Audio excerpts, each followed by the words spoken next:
The old estate sale had an eerie feel, as if the air itself carried whispers of the past. Dust swirled lazily in the dim afternoon light, settling over forgotten furniture, yellowed books, and rusted trinkets. The scent of age lingered, old wood, faded paper, and something deeper, something like damp earth after a storm. People moved through the cluttered rooms in hushed voices, their fingers brushing over the remnants of a life once lived. A cracked porcelain doll lay abandoned on a wooden chair, its glassy eyes staring at nothing. A grandfather clock, its hands frozen at an unknown hour, stood against the far wall, its silence unsettling. Suri wasn't looking for anything in particular.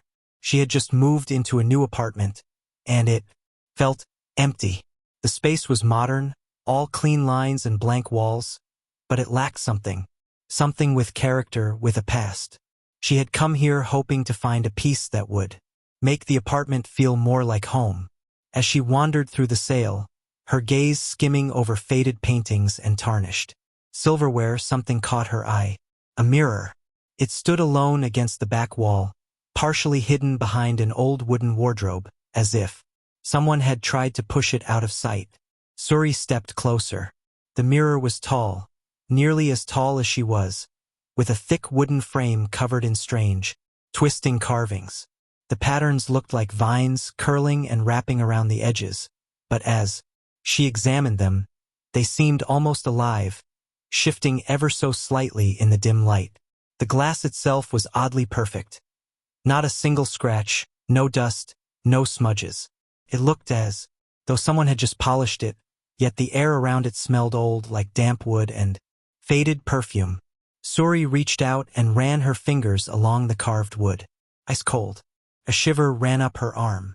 She pulled her hand back, flexing her fingers. It was just a mirror. An old one, yes, but nothing more than that. "How much for this?"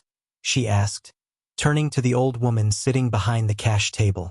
The woman, who had been counting change, looked up.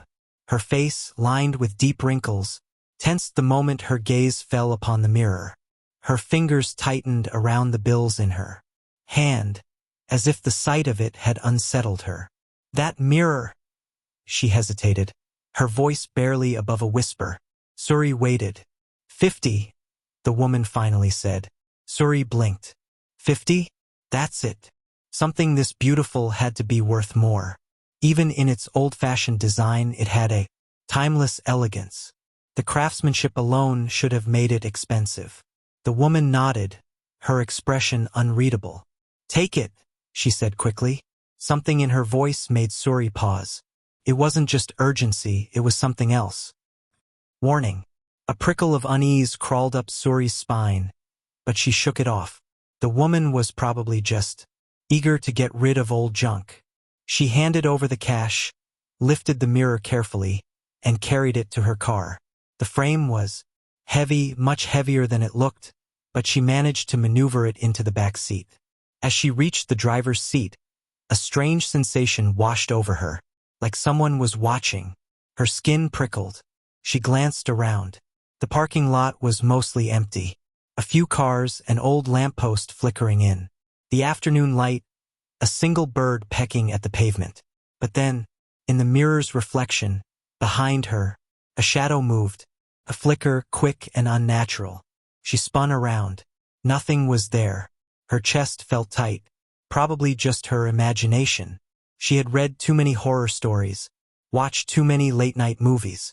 With a deep breath, she climbed into the car and started the engine. She didn't notice the old woman still watching her from the porch, her lips pressed into a thin line, her fingers curling into the fabric of her skirt. And she didn't hear the whisper that slipped past the woman's lips. Poor girl. Suri carried the mirror into her apartment, her arms aching from the effort. The weight of it was surprising. It felt heavier now than it had at the sale, as if it had absorbed something along the way. She set it against the far wall in the living room, where the sunlight from the window hit it perfectly. The glass caught the light in an almost unnatural way, as if it were drinking it in rather than reflecting it. She stepped back, tilting her head. It looked Perfect. Too perfect. She ran her fingers over the carvings again, tracing the delicate lines of the twisting patterns. The wood was still ice cold. Shaking off the unease, she turned away and grabbed her phone. She snapped a quick picture, thinking it would look great on social media. Estate sale find. My new favorite thing. But when she checked the photo, a strange feeling crept up her spine. The mirror looked normal, but the reflection of the room inside it seemed darker. The light in the picture didn't match what she saw in real life. She frowned. Maybe just a trick of the camera. Shrugging it off, she put her phone away and went to make dinner. That night, the apartment was quiet. Too quiet. She lay in bed, tossing and turning, unable to sleep. The silence pressed against her ears, heavy and unnatural. Usually, she could hear distant city sounds. Cars passing, people talking, the occasional siren, but tonight, there was nothing. As if the whole world had gone still. At midnight, she finally gave up and got out of bed. Maybe some water would help. She padded barefoot through the apartment, the wooden floor cool against her skin. As she passed the living room, her gaze flickered to the mirror. Something made her stop. She turned, staring at it in the darkness. The reflection showed the living room, her couch, her coffee table, the window with the curtains drawn shut. Then, a flicker. A movement, like something shifting deep within the glass. Her breath caught. She leaned in closer, her heart hammering against her ribs. Nothing, just her own reflection staring back at her. Suri let out a nervous laugh, shaking her head. Losing it, she muttered to herself. She turned away, but as she took a step, a cold wave of fear rushed through her. Her skin prickled. Her mouth went dry. She didn't want to look back. Didn't want to check, but some deep, horrible instinct made her. Slowly, she turned her head. Her reflection hadn't moved. It was still standing there, staring. Suri's stomach dropped. For a long, breathless moment, neither of them moved. Then, her reflection smiled. A slow, unnatural smile that stretched too wide. A chill crawled down Suri's spine. She stepped back. The reflection didn't. And then it raised its hand and knocked against the glass. A dull, hollow knock echoed through the room. Suri stumbled backward, her breath coming in short gasps. No, no, no. The reflection took a step closer, but Suri hadn't moved. She turned and ran, her heart slamming against her ribs. Behind her, the mirror stood silent, and in its glass, the reflection of Suri kept watching, smiling. Over the next few days, the feeling of being watched only grew stronger. Sometimes, while reading or watching TV, she would catch movement in the corner of her eye, a flicker in the mirror, a shift. But whenever she looked directly at it, the reflection was still. Then came the whispers, soft, faint, almost like the wind.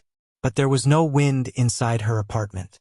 One night, she woke up gasping, her heart racing.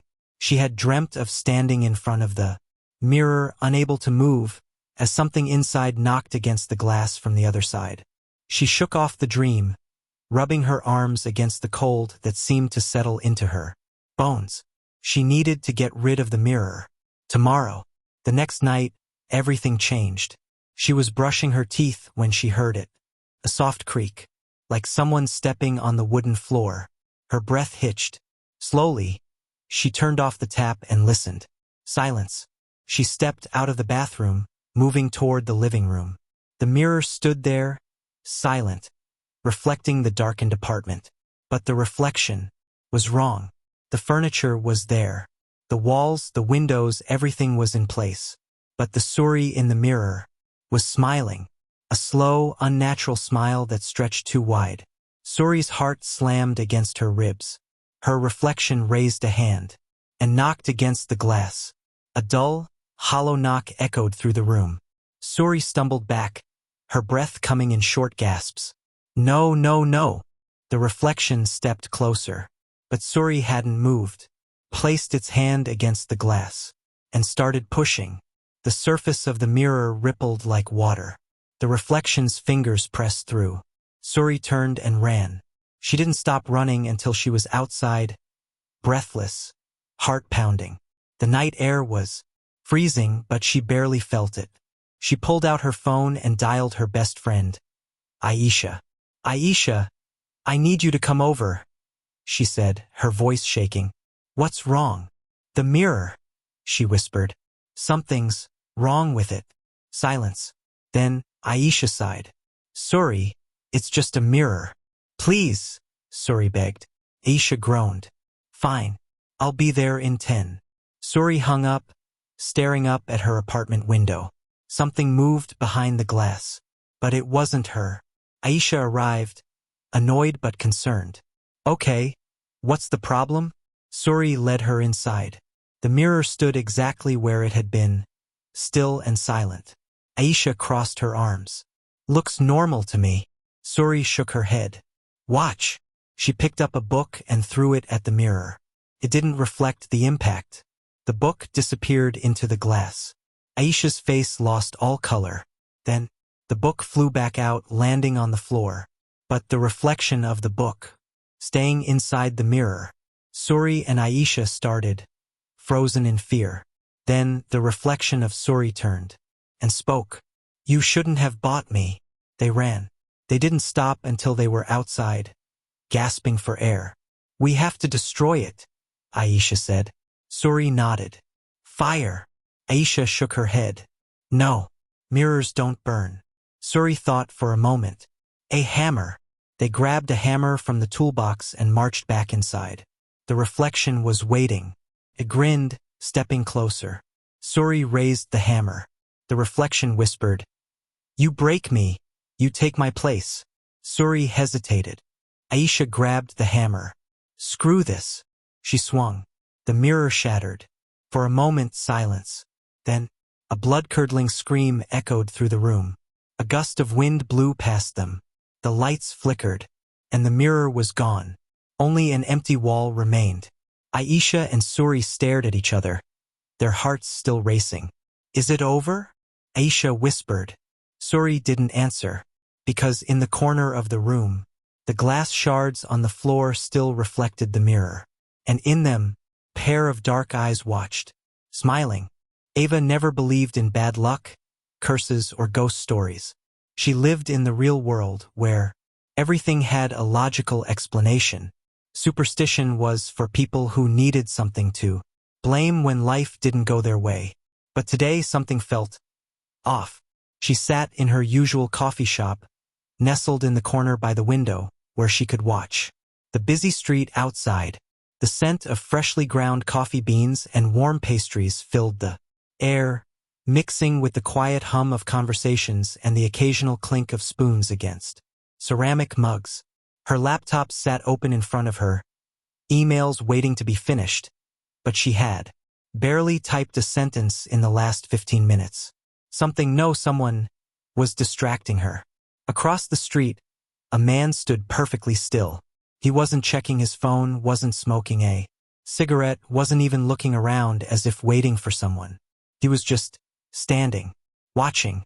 Ava's stomach tightened. He was dressed in a long, dark coat, his hands buried deep in his pockets. A street lamp cast a faint glow over the sidewalk, but his face remained shadowed, obscured just enough that she couldn't make out his features. Still, she could feel his gaze, locked onto her. A shiver crawled up her spine. She tore her eyes away, shaking off the unease. It was a city, people lingered all the time. Maybe he was waiting for a friend, or maybe he was just lost in thought. She was being paranoid. But the longer she sat there, the more uneasy she became. Minutes passed. She forced herself to focus on her laptop, tapping her fingers against the keyboard. But the words blurred together. The pull to glance out the window gnawed at her, an itch she couldn't ignore. Slowly, she looked up. Her breath caught. He was still there, standing in the exact same position. Ava swallowed hard. Okay, that was weird. Her fingers tightened around her coffee cup. He hadn't moved an inch in over 20 minutes. That wasn't normal, was it? Her hands felt clammy as she reached for her phone. Maybe she was overreacting. Maybe she just needed a second opinion. She lifted the camera, making sure to keep it subtle, and snapped a picture through the window. She sent it to Emma with a quick message. Tell me I'm not crazy. This guy has been standing outside for 20 minutes, just staring. The reply came almost instantly. What guy? Ava frowned. She quickly typed back. The one in the coat, right across the street. 3 dots appeared, then vanished. Then, Ava, there's no one there. Her breath hitched. Her fingers trembled as she looked at the picture she had just taken. The sidewalk, the street lamp, the passing cars. No man. Heart pounding, she snapped her gaze up to the window again. The man was gone. Ava's stomach twisted into knots. She glanced around the cafe, searching for someone who might have noticed him. Someone who could confirm that she hadn't imagined it. But everyone was just carrying on as normal, oblivious. Her pulse pounded in her ears. She took a deep breath, forcing herself to calm down. Maybe Emma had just looked too quickly. Maybe the man had walked away right before she checked. Or maybe she was seeing something that wasn't there. The rest of the day felt like a blur. Ava tried to push the whole thing out of her mind, convincing herself that it was just her imagination playing tricks on her. But deep down, a sick feeling lingered. At lunchtime, she met Emma at their usual cafe, a cozy little place with wooden tables and mismatched chairs, filled with the warm scent of vanilla and cinnamon. They grabbed a spot by the window, sunlight casting long shadows across the sidewalk outside. Emma was already sipping on an iced latte, stirring the straw absent-mindedly. She looked up as Ava sat down. Okay, tell me what's going on. You've been weird all morning. Ava hesitated, drumming her fingers against the table. I swear I saw someone outside the coffee shop earlier. He was just standing there, staring. I took a picture and sent it to you, but you said there was no one there. Emma tilted her head, eyebrows knitting together. Yeah, because there wasn't. Ava exhaled, shifting in her seat. But I saw him, Emma. I know I did. And then when I checked again, he was gone. Emma took another sip of her drink, considering. Could have just been a random guy and you caught him right as he left. Ava shook her head. He was there for at least 20 minutes. He never moved. And when I looked at the picture, he wasn't in it. Emma's expression shifted, a flicker of concern in her eyes. Okay. That is weird. She leaned forward. You sure you're not just stressed? You've been working a lot lately. Ava let out a nervous laugh. I thought that too. Maybe I'm just overthinking it. But she wasn't sure. Something deep in her gut told her this wasn't just a trick of the mind. Then, without thinking, she glanced outside, and her heart stopped. He was there, standing on the opposite sidewalk. Same coat, same posture, still watching. Ava's breath came short and fast. She reached across the table, gripping Emma's wrist. Look, do you see him now? Emma followed her gaze, her brow furrowing. See who? Ava's stomach dropped. She turned back to the window. The man was right there. How could Emma not see him? Her throat went dry. You seriously don't see anyone standing by that streetlight? Emma's face twisted in confusion. She looked again, even leaned forward slightly. Then she shook her head. Ava, there's no one there. Ava's hands felt cold, her fingers numb. This was wrong. This was so wrong. She turned back to Emma, then slowly back to the window. The man was gone. A wave of dizziness washed over her. She pressed a hand to her forehead. Maybe I really am just tired. Emma smiled gently, though the concern hadn't left her eyes. See? Nothing to worry about. Ava forced a nod, even as every nerve in her body screamed that something was very, very wrong. By the time the sun began to set, the fear had only gotten worse. And somewhere deep inside her, she knew this wasn't over. Ava walked home with quick, deliberate steps, her pulse hammering in her ears. The city around her was slowing down for the night, cars passing lazily, their headlights washing over empty sidewalks, A few distant voices drifted from a bar nearby, laughter cutting through the cold evening air. But for Ava, everything felt muted, distant, as if she were moving through water. She told herself, again, that she was being ridiculous, that she had imagined the whole thing, that exhaustion was playing tricks on her mind. But deep down, she didn't believe it. Her apartment building came into view, a familiar structure of brick and glass. Normally seeing it brought relief, safety. Tonight, it only made the tightness in her chest worse. She hurried inside, the glass doors sliding shut behind her.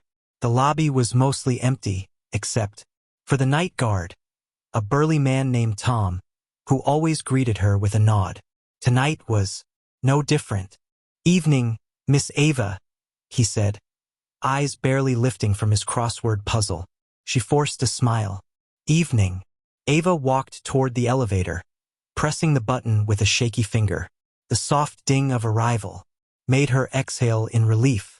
She stepped inside, the warm glow of the overhead lights comforting. In its familiarity, the doors slid shut. She let out a breath, closing her eyes for a moment, trying to shake the unease from her body. Then, a hand caught the door just before it shut. Ava's heart stopped. The metal doors slid open again, and before she could react, before she could even move, he stepped in. The man in the dark coat. Ava's breath caught in her throat. Every hair on her body stood on end. He didn't say a word. He didn't even look at her. He stood at the far end of the elevator, near the corner, his posture unnaturally stiff. The dim lighting barely touched his face, keeping his features hidden in shadow. Ava's entire body screamed at her to run, to do something, but she couldn't move. Her hands clenched into fists at her sides, nails digging into her palms. She wanted to reach out to press the emergency button, but her arms felt like they were made of lead. The elevator doors slid shut. The small space suddenly felt suffocating. The only sound was the soft hum of the elevator as it ascended. Ava swallowed hard. Her throat felt dry. Then, the man turned his head slightly. Not fully. Not enough for her to see his whole face. Just enough to let her know that he was aware of her. That he knew she was there. The air thickened, pressing down on her like an unseen weight. The elevator dinged. The doors slid open. He stepped out. Ava let out a shaky breath, relief flooding her chest. Then he did something that made her stomach drop. He smiled. The sight of it sent an icy wave through her body. His mouth stretched too wide, the corners pulling unnaturally far. His teeth, too many, too sharp, gleamed under the dim hallway lights. Ava felt like the floor had vanished beneath her. She was frozen, unable to move, unable to breathe, as he disappeared down the hallway. The doors shut again, sealing her inside the metal box. Ava slammed the button for her floor, heart hammering against her ribs. Her hands trembled violently as she squeezed her eyes shut. This isn't real. This isn't real. The elevator dinged again. Her floor. She stumbled out, fumbling for her keys with shaking fingers. The hallway stretched in front of her, long and empty. Every step felt too loud, echoing in the silence. Finally, she reached her apartment. She shoved the key into the lock, twisting it with more force than necessary. The door swung open, and she practically threw herself inside, slamming it shut behind her. She locked the deadbolt, then the chain. Then she pressed her back against the wood, her chest rising and falling in quick, uneven breaths. Silence. She was alone, but she couldn't shake the feeling. He wasn't gone. Somewhere he was waiting, watching, and the next time she saw him, she might not be able to look away. Ava barely slept. Every time she closed her eyes, she saw him, standing there, staring, his face just out of reach. That awful, too wide smile burned into her mind. At some point, exhaustion overtook her, but it was a restless, dream-ridden sleep. She woke up to the sound of her phone buzzing on the nightstand. A message from Emma. "Hey, you okay? You were acting weird yesterday." Ava hesitated before typing back. "Yeah, Just tired. Let's meet for coffee later. She needed to tell someone. She couldn't keep this to herself. By the time she arrived at the cafe, the sun was high in the sky, casting sharp shadows along the sidewalk. The sight of normal people, walking their dogs, chatting on their phones, sipping lattes, almost made her feel ridiculous for how terrified she'd been. Almost. Emma was already at a table, sipping her drink. She looked up and frowned. Wow, you look like you've seen a ghost. Ava forced a laugh. That's not far from the truth. Emma set her cup down. Okay, spill. Ava hesitated, then leaned in, lowering her voice. The man I told you about. I saw him again. Last night. Emma's expression shifted. You mean the one you thought you saw? No, Ava said, voice tight. I saw him. In the elevator. He got in with me. Emma's eyes widened. What? Did he say anything? Ava shook her head. No. But he turned to me and he smiled. Emma, it wasn't a normal smile. It was... She shivered, rubbing her arms. Wrong. His mouth was too wide. His teeth. She stopped, swallowing hard. Emma's concern deepened. Ava, are you sure this isn't just your mind playing tricks on you? Maybe you're stressed or sleep-deprived. I know what I saw, Ava snapped, a little too harshly. Emma held up her hands. Okay. What do you want to do? Ava exhaled, rubbing her temples. I don't know, but I have a feeling this isn't over. Emma reached across the table, squeezing her hand. We'll figure it out. You're not alone. Ava nodded, though she wasn't sure she believed it.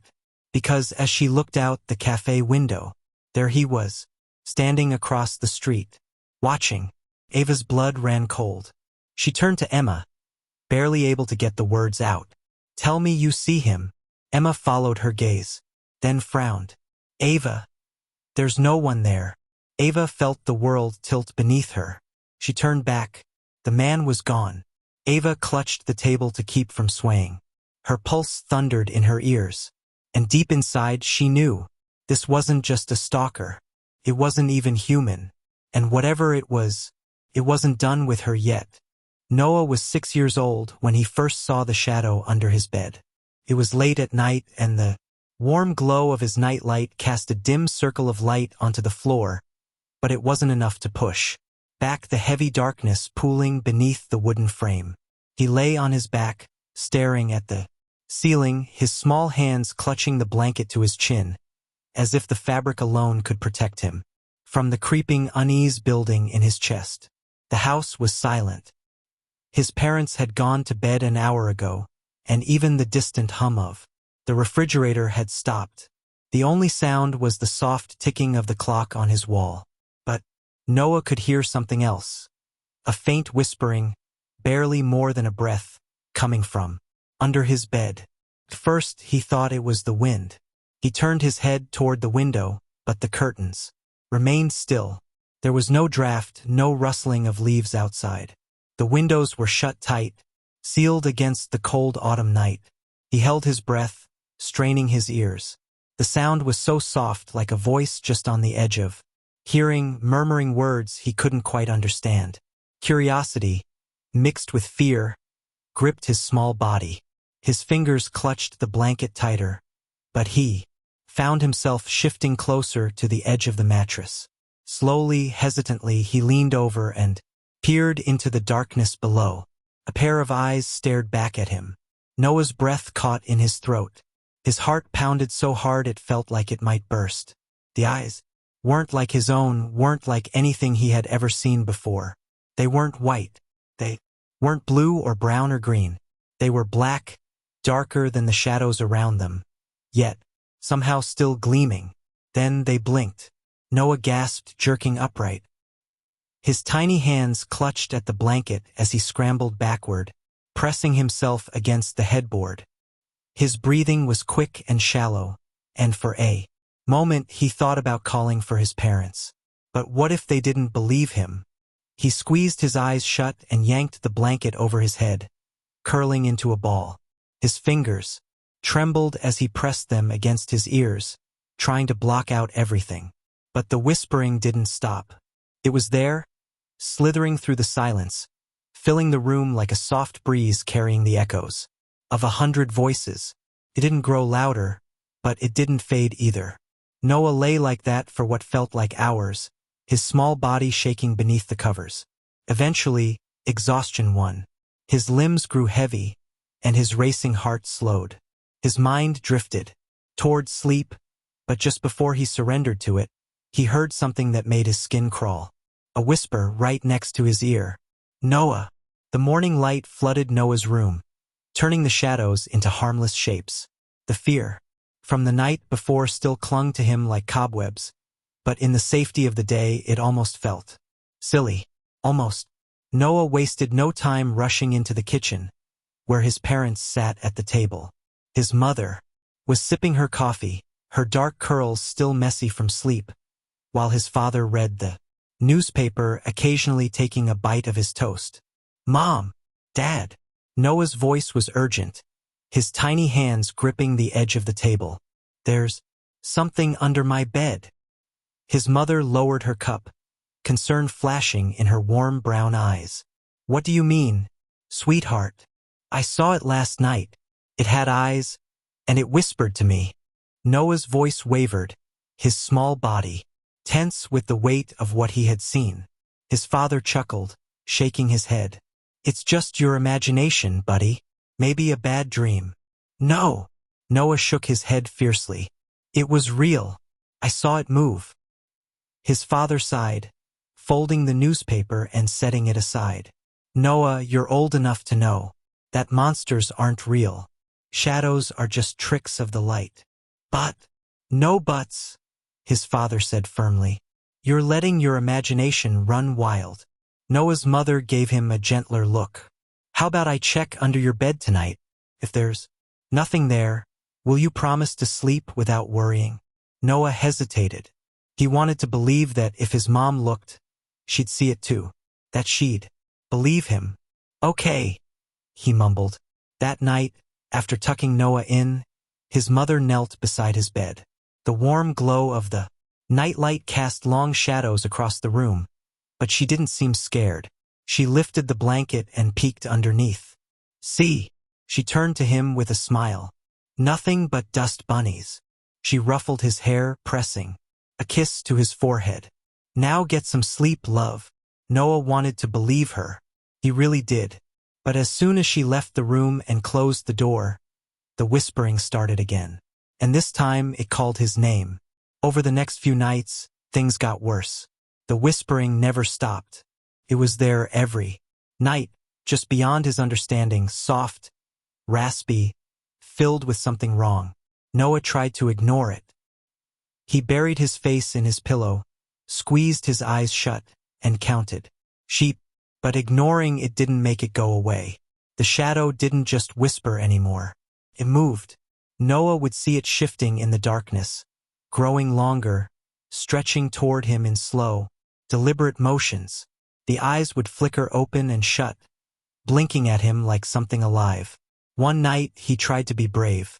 He sat up in bed, gripping his blanket like a shield, and whispered, "Who are you?"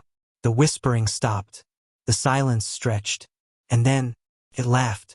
A dry, crackling sound, like dead leaves rustling in the wind, like something ancient, something that had been waiting a very, very long time. Noah screamed. His father burst into the room, flipping on the light. The brightness chased away the shadows, leaving nothing but the normal shapes of his toys and furniture. Noah, what is it? His father's face was a mixture of exhaustion and irritation. The shadow, Noah cried. It laughed at me. His father groaned, rubbing his temples. Noah, enough. There's no such thing as a shadow that talks. You're letting your imagination get the best of you. But, no buts. His father's voice was firm. If you keep this up, we'll have to take away your nightlight. You're too old for this nonsense. Tears burned in Noah's eyes. He wanted to stop being scared. He wanted to believe his dad. But the shadow wouldn't leave him alone. And worse, it was getting closer. By the end of the week, Noah stopped sleeping. His face grew pale and dark circles bloomed under his eyes. He refused to play with his toys and refused to eat much at dinner. His mother started to worry. "I think something is really bothering him," she whispered to her husband one evening. "Maybe he's getting sick." His father sighed. "Or maybe he's just looking for attention. You baby him too much." "I don't know. This is different. He looks scared all the time." That night, his mother stayed up later than usual.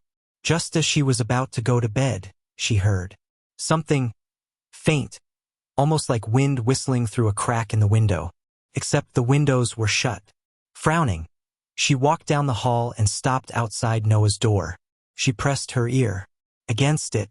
Whispers, low, raspy voices, more than one. Chills ran down her spine. She swung the door open. Noah was sitting up in bed, trembling.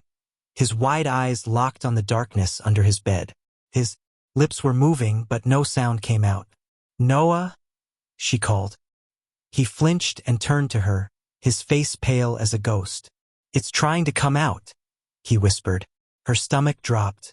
That night, Noah's mother refused to leave his room. She brought in a chair and sat beside his bed, determined to prove to him and to herself that there was nothing to be afraid of. Hours passed. The house was silent. Then, a slow, scraping sound came from under the bed. Noah's mother froze. Her breath hitched. Had she imagined it? She leaned forward, gripping the edge of Noah's blanket. The sound came again. A dragging, scratching noise, like nails running along wood. She swallowed hard. "Noah?" Tears welled up in his eyes. He shook his head violently. "Don't look," he whispered. "It doesn't like being seen." A chill ran down her spine. But she had to know. Slowly, her trembling hand reached for the blanket and lifted it. Her scream never left her throat. Two glowing eyes, set deep in a gaping, toothless mouth, stared back at her from the darkness. The shadow under the bed shifted, stretching toward her, reaching with long, claw-like fingers.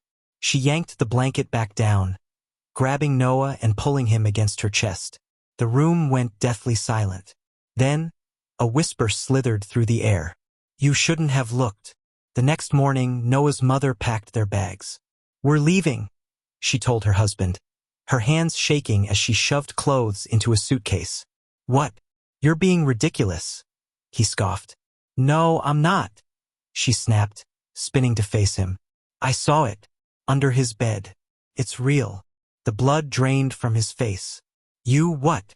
"I saw it," she repeated, her voice breaking. "I don't care what you think. We are not staying here."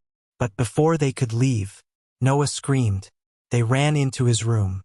The bed was empty. The blankets were on the floor. The room was ice cold. And under the bed, a shadow writhed, stretching up the walls. Whispers filled the room. "He belongs to us now." Noah's mother dropped to her knees, reaching under the bed, grabbing for him. But her hands met nothing but cold air. Noah was gone. The police never found him. His parents moved away, unable to bear the silence of an empty house. But his room remained untouched. And at night, when the house was dark and quiet, the whispering started again, waiting for someone new. Oliver had always been a rational man. He didn't believe in ghosts, demons, or any of those creepy urban legends people like to tell on cold, stormy nights. But the first time he heard the knock, he couldn't ignore the way it made his skin crawl. It was 3 a.m. when the sound echoed through his quiet house. A sharp, deliberate knock at the front door. 3 taps. Knock, knock, knock. Oliver stirred from his sleep, groggy and disoriented. At first he thought he had imagined it, just some lingering remnant of a dream. But as his mind cleared, he realized the sound had been real. It had been too crisp, too distinct to be a figment of his imagination. His heart thudded against his ribs as he sat up in bed. His bedroom was on the 2nd floor, and through his window he could see the empty street below, bathed in the cold glow of the streetlights. Nothing moved. No figures, no cars, not even the stray cat that sometimes prowled the neighborhood. The house was old, and the wooden floor creaked beneath his feet as he swung his legs over the side of the bed. A chill ran through him, though he wasn't sure if it was from the cold or something deeper, something instinctual. The hallway outside his room was dark, except for the dim glow of the nightlight in the bathroom. He hesitated at the top of the stairs, straining his ears. Silence. Had he imagined it? Shaking his head, Oliver slowly descended the stairs. His bare feet felt ice-cold against the hardwood floor as he approached the front door. His breath hitched as he peered through the peephole. Nothing. The street outside was eerily still. No movement. No sign of anyone standing there just seconds ago. He reached for the lock and hesitated. A voice in the back of his mind whispered, "Don't open it." But curiosity won. He twisted the deadbolt and cracked the door open just enough to peek outside. A gust of cold air rushed in, sending a shiver down his spine. The porch was empty. The front yard, the sidewalk. Everything was still untouched, as if no one had been there. Frowning, he shut the door and locked it again. Maybe he had been dreaming. Maybe it had been the wind or the house settling. Still, as he climbed back into bed and pulled the covers up to his chin, he couldn't shake the uneasy feeling crawling beneath his skin. And then, just as his eyes began to close, a whisper, faint, almost too soft to hear, right outside the door. "Let me in." Oliver's eyes snapped open, his pulse hammering in his ears. He held his breath, listening. But there was only silence. The knocking came again the next night. And the night after that. Always at 3 a.m. Always 3 knocks. At first, Oliver tried to ignore it. He forced himself to stay in bed, squeezing his eyes shut, telling himself it was just his mind playing tricks. But he couldn't. Each knock sent a pulse of fear through his chest. A deep, instinctual terror that made his skin prickle. Felt wrong. By the 4th night, he was ready. He sat in the living room directly across from the front door, staring at it as the clock on the wall ticked toward 3 a.m. 2:59. He held his breath. The clock struck 3. Knock, knock, knock. Oliver's heart slammed against his ribs. The sound was clear, precise. There was no mistaking. Something was standing outside his house. He clenched his fists, his nails digging into his palms. This time, he wouldn't be afraid. This time, he would catch whoever was playing this twisted game with him. He grabbed the baseball bat he had brought downstairs earlier and rose to his feet, his pulse thundering in his ears as he approached the door. One deep breath. His hand tightened around the doorknob. And then he yanked it open. Nothing. The porch was empty. The street was deathly still. But something was different this time. As Oliver turned back toward the house, a wave of cold dread washed over him. There, on the wooden surface of the door, were 3 deep scratches. Long, jagged, claw-like marks. His stomach twisted. He hadn't heard anything scrape the door. No dragging. No scratching. Only the knocks. But the marks were there, fresh. Something had been standing there. Something had been watching. The next morning, Oliver called his best friend, Daniel. "There's someone messing with me," Oliver said, his fingers gripping the phone tightly. "Every night at 3 a.m. 3 knocks. No one's there. But now there are scratches on my door." Daniel, always the skeptic, chuckled. "Dude, it's probably just some kid playing a prank. For 5 nights in a row? Always at the exact same time." Oliver ran a hand through his hair. "This isn't normal." Daniel sighed. "Look, I'll come over tonight.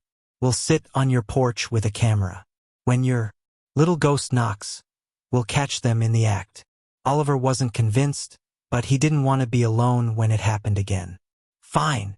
That night, Daniel arrived just before midnight, armed with a camera, a flashlight, and a smug grin. "All right, let's bust this mystery." They set up on the porch, bundled in hoodies against the cold, waiting. 2:59 a.m. Daniel adjusted his camera. "All right, let's see this." The clock hit 3 a.m. Knock, knock, knock. Daniel froze. His face paled, and his grip on the camera tightened. Oliver swallowed hard, staring at the door. Daniel slowly turned the camera toward the street. And then the porch light flickered. The air changed. It became heavy, thick, like something unseen was pressing against them. The world felt tilted, wrong. Oliver took a deep breath and stood. His shaking hand reached for the doorknob. He threw the door open. Nothing. No wind. No footsteps. No sign of anyone. But then, Daniel let out a strangled gasp. He pointed a trembling finger at the ground. There, in the dirt just outside the door, were footprints. But they weren't human. They were long, narrow prints with clawed toes. Something had been standing there. Something had been watching them. And then, the whisper came again. Soft. Right behind them. Let me in. The porch light went out. And the door slammed shut. Oliver barely slept that night. Every time he closed his eyes, he saw the footprints. Every time he blinked, he felt the weight of unseen eyes watching him. The feeling of something lurking just beyond his vision clung to him like a second skin. The knocking continued every night, relentless. The scratches on the door grew deeper, more jagged, as if whatever was outside was becoming impatient. Oliver stopped checking the peephole. He stopped opening the door.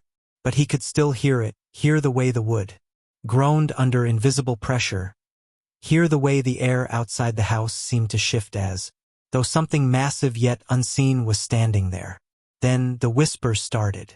Soft at first, just barely audible under the knocks. A murmur, a breath, just beyond. Understanding. A sound that felt like it was meant for him alone. Oliver thought he was imagining it, that his exhausted brain was playing tricks on him. But then, one night, as he lay awake in bed, staring at the ceiling, the whisper cut through the silence like a blade. Let me in. Oliver sat up so fast he nearly fell out of bed. His breath came in sharp gasps, and his skin was clammy with sweat. The knocking came again, louder than ever. Bang, bang, bang. It rattled the walls. It made the floorboards tremble. And then, the whisper followed, curling around the edges of his mind like smoke. Let me in. Oliver's stomach twisted.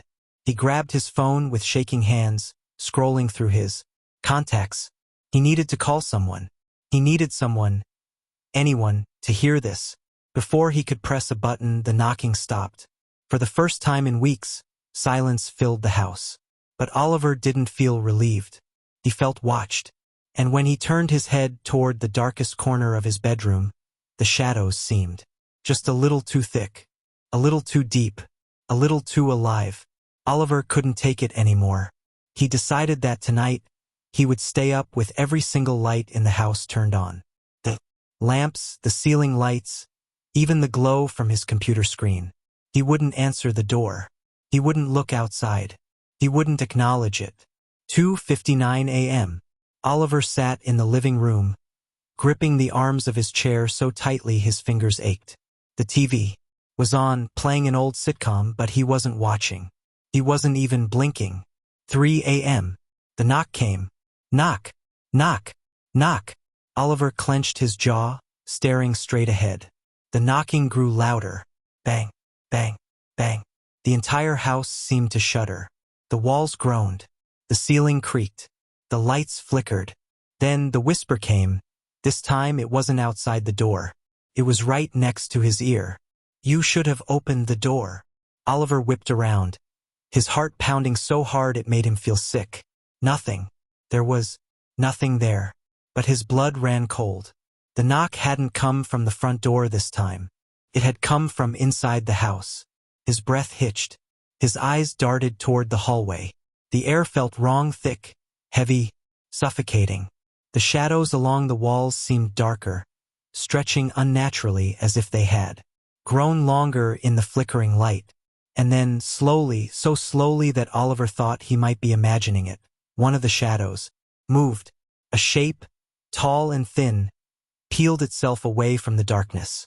It stood at the edge of the hallway, its head tilted at an unnatural angle.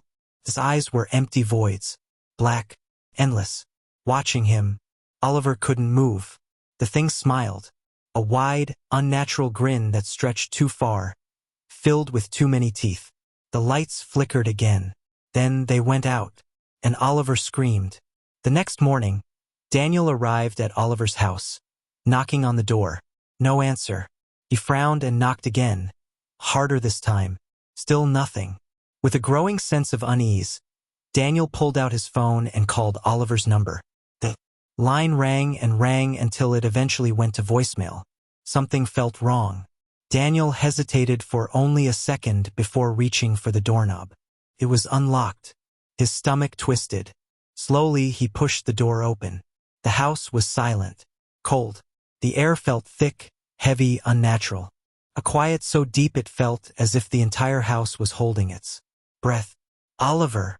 Daniel's voice echoed slightly, unnaturally. He took slow steps into the living room. The chair where Oliver had been sitting was empty. The TV was still on, the glow of the screen, casting flickering shadows on the walls. The remote lay on the floor as if someone had dropped it in a hurry, but Oliver was gone. Daniel's pulse quickened as he turned toward the front door, and stopped. 3 fresh scratches marred the wood, deeper than before, the grooves cutting through as if something with claws had carved them there.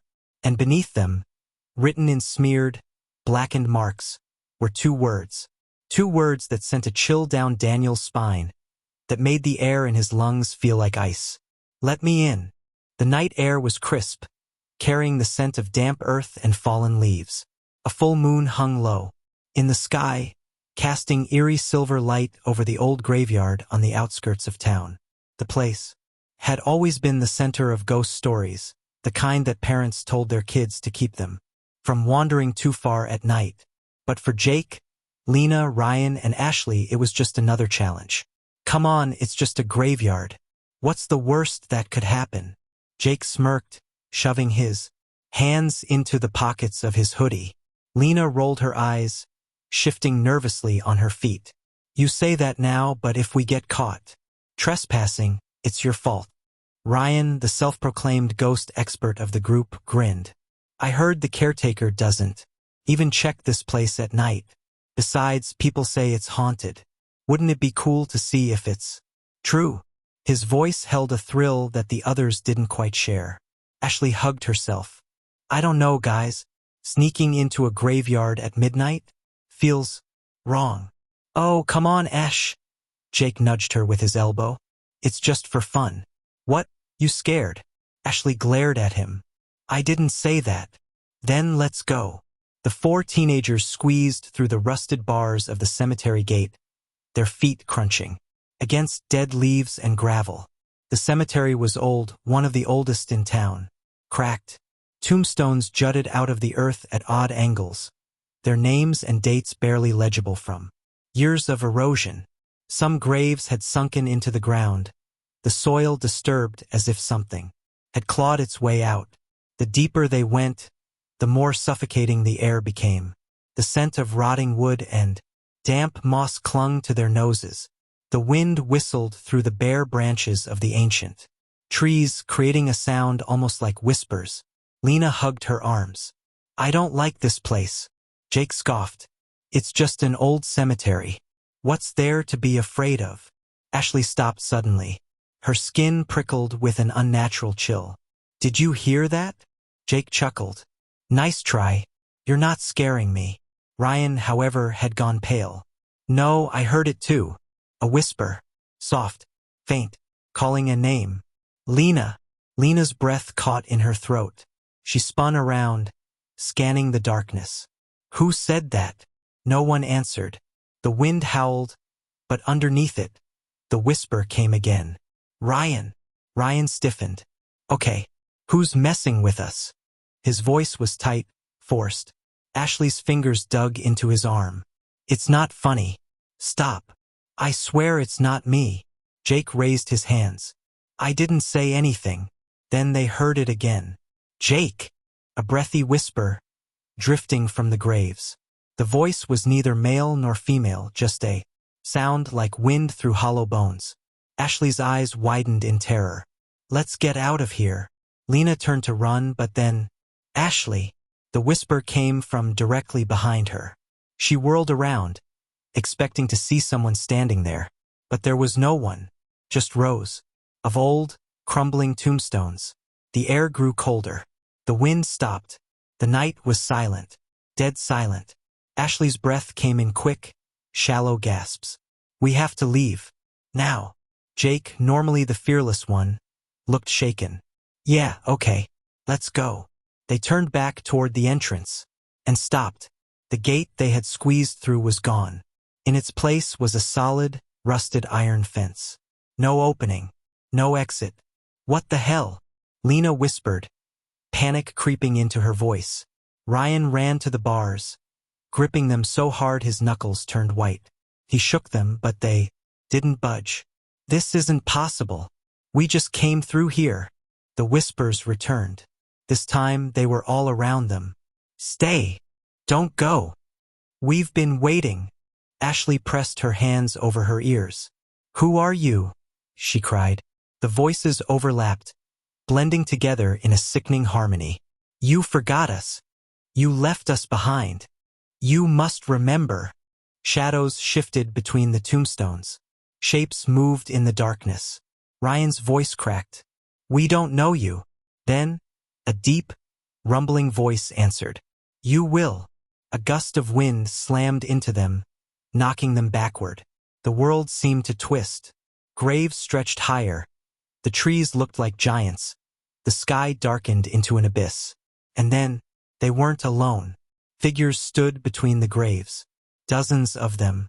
Pale faces. Hollow eyes. Their bodies were wrapped in tattered burial shrouds. Skin stretched.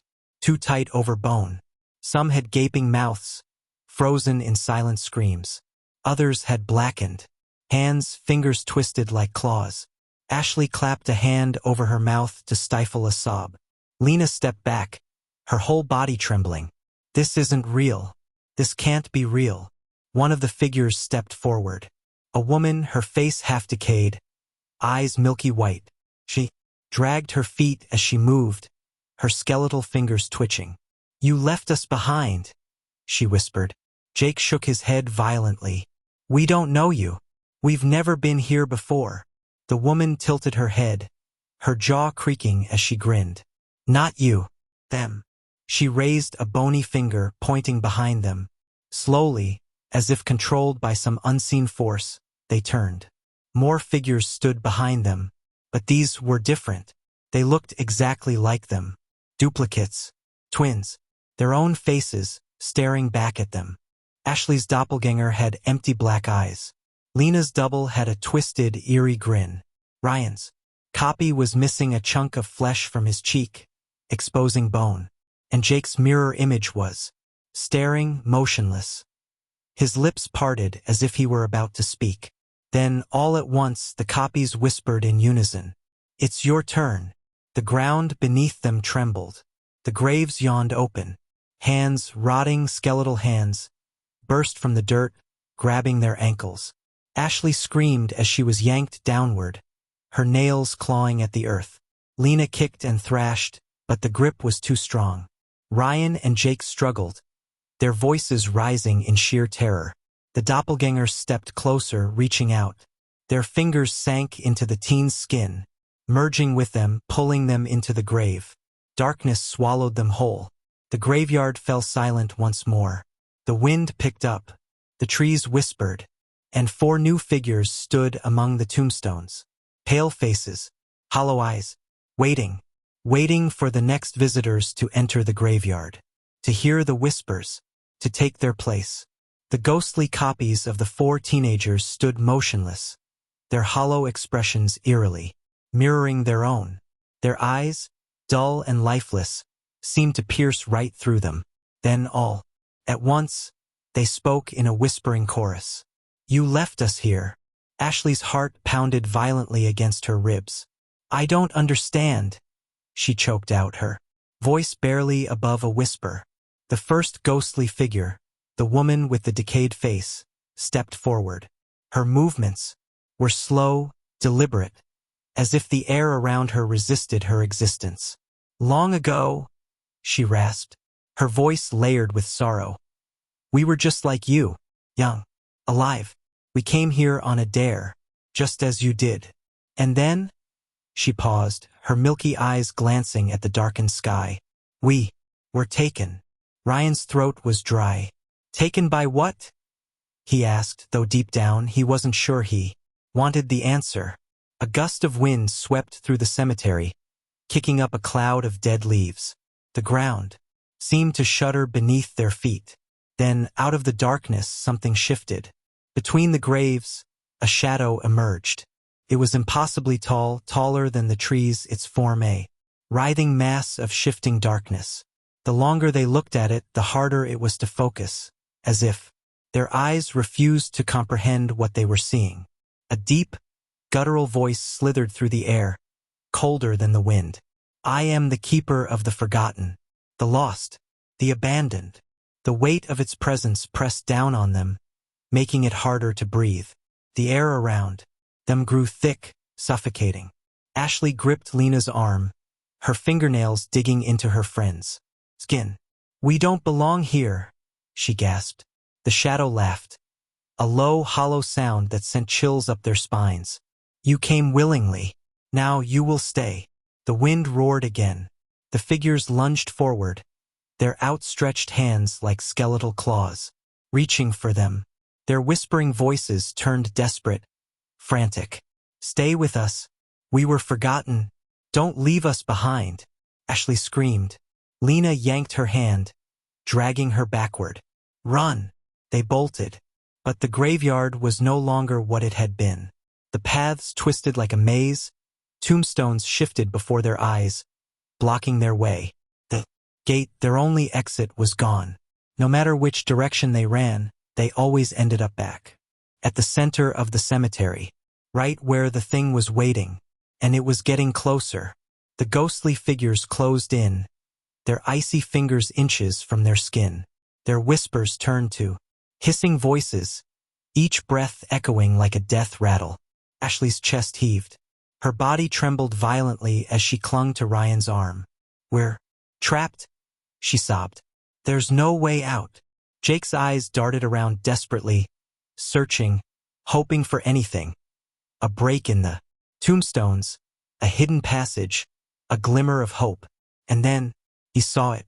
A grave, a freshly dug grave. The soil was dark, damp, and disturbed as if something had just been buried, or was waiting to be buried. And on the tombstone above it, their names: Ashley Carter, Lena Brooks, Jake Turner, Ryan Wells. A chill ran through his spine as he read the inscription below their names. Died on October 31st. Buried before they even knew they were dead. No, no, no. Ashley stumbled back, shaking her head violently. This can't be real. We're not dead. We're not dead. Ryan's hands clenched into fists. His mind raced. There had to be a way out. There had to be. His eyes locked onto a jagged rock near the grave. His fingers closed around it and without thinking, he lifted it high above his head and smashed it against the tombstone. Crack. The marble split in two. Instantly, the ground trembled. A piercing scream, louder than anything they had ever heard, ripped through the night. The ghosts wailed, their bodies convulsing as they shrieked in agony. The shadows recoiled, twisting violently as if in pain. The air itself seemed to bend and warp. Around them, the wind howled, stronger than before. The trees groaned, the earth beneath them splitting open. Then, everything went black. The next thing they knew, they were standing outside the cemetery. The rusted gate was wide open. The full moon still hung in the sky. The night was still, silent. No whispers, no figures, no shadows. Just an empty graveyard, looking as ordinary as ever.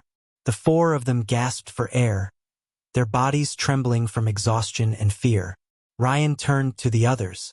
His voice was barely a whisper. Did that just happen? No one answered.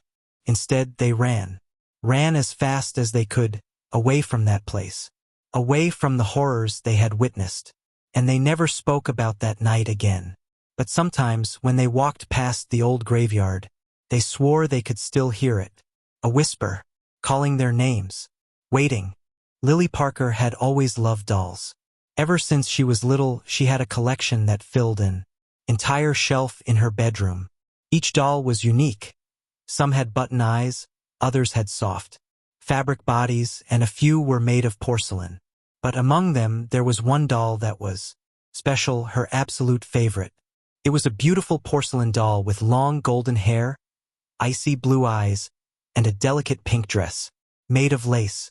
Her tiny hands were perfectly sculpted, her face painted with the gentlest expression. She had soft, rosy cheeks and eyelashes so delicate that they looked almost real. The doll had been a gift from her grandmother on her 8th birthday.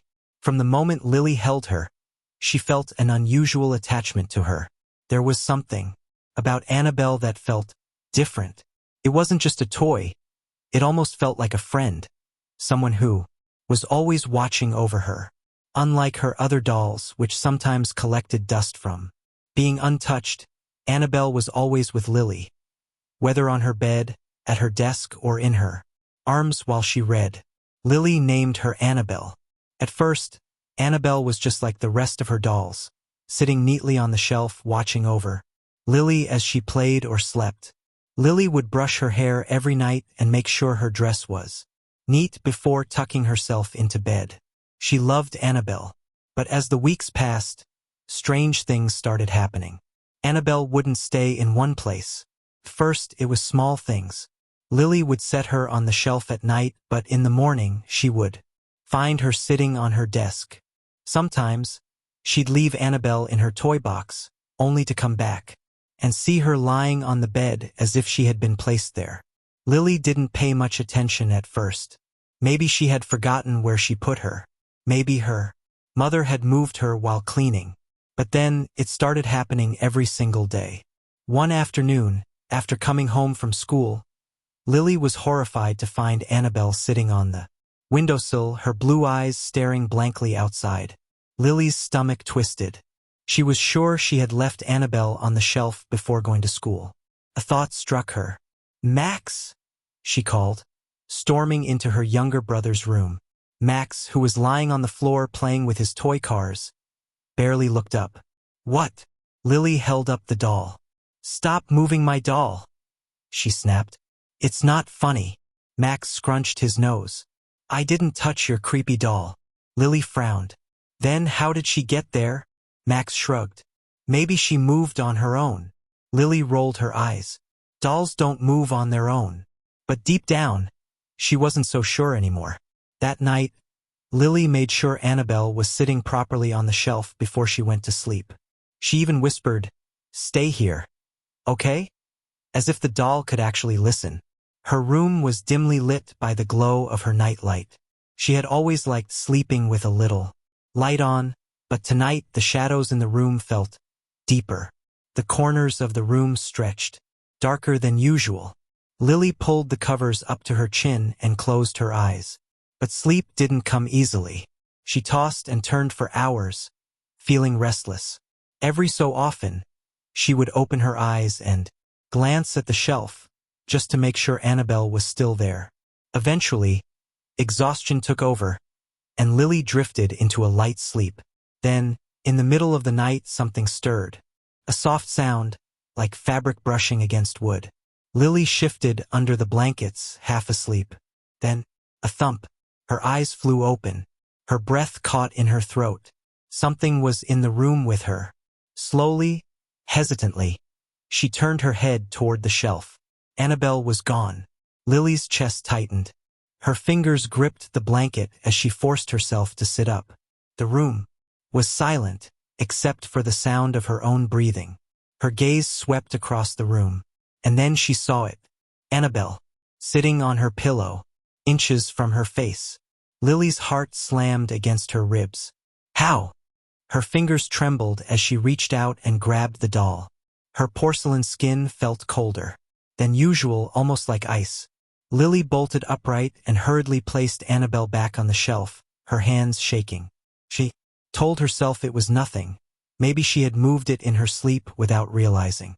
Maybe she had sleepwalked, but then it kept happening. Day after day, no matter where she placed Annabelle, the doll would always end up somewhere else. Sometimes it was just a few feet away. Other times, she would be across the room. Once, Lily left Annabelle inside her closet, shutting the door tightly. She even placed a heavy box in front of it just to make sure it wouldn't open. The next morning, the closet was wide open, and Annabelle was sitting at Lily's desk, facing the bed. That was the first time Lily felt truly afraid. One evening, as Lily was brushing her hair in front of the mirror, she swore she saw something move in the reflection. It was just a flicker, a small shift of light in the background. She froze. Her eyes darted toward the shelf. Annabelle was still there, sitting perfectly still. Lily's throat was dry. She turned around slowly, scanning the room. Nothing. She exhaled shakily. "I'm just imagining things," she whispered to herself. But that night she had trouble sleeping. The room felt colder than usual. The air was heavy, almost like something was watching her. Every small creak of the house made her heart race. The rustling of the trees outside sounded like whispering voices. Then, a whisper, soft, almost too quiet to hear. "Lily." Lily's eyes snapped open. Her stomach turned to ice. Had she imagined it? Or had someone really whispered her name? Slowly, she turned her head toward the shelf. Annabelle was gone. A shuffling sound came from the floor. Lily's pulse pounded in her ears. Her breath came in shallow gasps as she reached for her phone, her fingers fumbling to turn on the flashlight. The light flickered on, and there, in the beam, Annabelle, sitting on the carpet, facing her. Her cold blue eyes seemed to glisten in the dim light. Her porcelain lips slightly parted as if she was about to speak. Lily screamed. Her parents rushed in moments later, switching on the lights. "What's wrong, sweetheart?" her mom asked, her voice filled with concern. Lily pointed at the doll, her whole body trembling. She moved. Her dad sighed, rubbing his forehead. "Lily, it's just a doll." He picked up Annabelle and placed her back on the shelf. "Maybe you knocked her over in your sleep." Lily shook her head, but she didn't argue, because deep down she already knew. Annabelle had moved on her own, and she wasn't going to stop. Lily had never been this scared before. Annabelle wasn't just moving. She was doing things that Lily couldn't explain.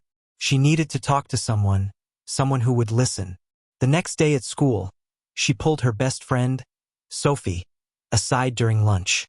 They sat on the farthest bench in the playground, away from everyone else. The autumn wind blew through the trees, making the branches creak. Lily hesitated for a moment, then took a deep breath and told Sophie everything. Sophie listened in silence, her face growing paler with every word. When Lily finished, Sophie shook her head. "Lily, that's not normal," she whispered. What if the doll is haunted?" Lily forced out a laugh, but it sounded weak. "That's ridiculous. She's just a doll." Sophie didn't laugh. "Dolls don't move on their own." Lily's stomach twisted. She wanted to believe it was all in her head, that maybe her brother was playing tricks on her. But deep down, she knew the truth.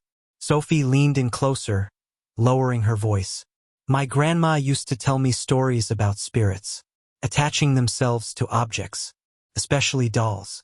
You should get rid of it, Lily, before it's too late." Lily frowned. "Just throw her away?" "No. You have to do it properly," Sophie insisted. "You can't just toss it in the trash. If it's really haunted, it'll come back." Lily swallowed. "Then what should I do?" Sophie hesitated. "Bury it. Far away. Somewhere it won't be found." Lily shivered. The idea of burying Annabelle felt wrong, almost like she was doing something bad. But at this point, she was willing to try anything. That night, she made a decision. She would lock Annabelle in a box. After dinner, Lily rushed to her room and found an old shoebox.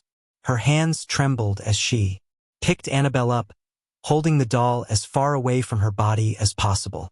For the first time, she noticed how cold Annabelle felt, almost like she had been sitting outside in the winter air. Taking a deep breath, Lily placed Annabelle inside the shoebox, shut the lid tightly, and wrapped layers of tape around it.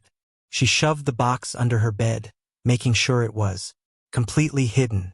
"There," she muttered. "Now you can't move anymore." She climbed into bed, pulling the covers up to her chin. The room was silent, too silent. After what felt like hours, her eyelids grew heavy, and she drifted off to sleep. But in the middle of the night, thump, Lily's eyes snapped open. Thump, thump, something was moving under her bed. Her breath hitched in her throat. Scrape, something was crawling. Slowly, hesitantly, she leaned over the side of her bed and peered down into the darkness. The shoebox was there, but the lid, it was open, empty. Lily's blood ran cold. And then, a soft giggle, a childlike whisper, echoing through the dark. Her heart pounded as she turned her head, barely able to breathe. Annabelle was sitting on her nightstand, but this time she wasn't the same. Her head was tilted slightly to the side. Her painted lips were curled into the faintest of smiles. Her tiny porcelain hand was raised, like she was waving. Lily let out a scream that shook the entire house. Within seconds, her parents rushed in, turning on the lights. "What's wrong?" her mom asked, eyes wide with concern. Lily couldn't speak. She could only point, her hand trembling. Her dad sighed when he saw the doll. "Lily, you have to stop with these stories. It's just a doll." "No," Lily choked out. She moved. She got out of the box." Her dad shook his head and picked up Annabelle, placing her back on the shelf. "You probably knocked it over in your sleep." Lily knew that wasn't true. Annabelle had moved on her own, and she wasn't going to stop. Lily couldn't take it anymore. She had tried everything, ignoring Annabelle, locking her in a box, even begging her to stop. But the doll wouldn't stop. She kept moving, creeping closer and closer to Lily's bed each night. And now she was smiling. That was the last straw. Lily grabbed her backpack and stuffed Annabelle inside. She didn't care if her parents got mad. She didn't care if it was late. She was getting rid of the doll tonight. The house was silent as she tiptoed to the front door. Her parents were asleep, and she needed to keep it that way. Slipping on her jacket, she carefully opened the door and stepped outside. The wind howled through the trees, sending a shiver down her spine. The woods behind their neighborhood loomed in the distance, dark and endless. Her hands shook as she walked toward them. The farther she went, the harder her heart pounded. Finally, she stopped in a small clearing. The ground was soft from the recent rain, making it easier to dig. She dropped to her knees and began scooping dirt away with her hands. Her fingers were freezing, but she didn't care. Minutes passed. Then, finally, the hole was deep enough. Lily pulled Annabelle out of her backpack. The doll's blue eyes seemed to shine in the moonlight, almost alive. Her breath hitched. She swore Annabelle's smile had grown wider. "Stay here," Lily whispered, placing the doll in the hole. She quickly covered her with dirt, patting the ground down as tightly as possible. Then she ran. She didn't look back. For the first time in weeks, she slept peacefully. But in the morning, her heart nearly stopped. Annabelle was back, sitting on her bed. Her dress was covered in dirt, and carved into the wood of the headboard, in jagged, uneven letters, was a single word. "Why?" Lily screamed. Desperate, she called her grandmother, the one who had given her the doll. Her grandmother was silent for a long moment. Then she spoke. "Lily, listen to me carefully," she said. "Annabelle isn't just a doll.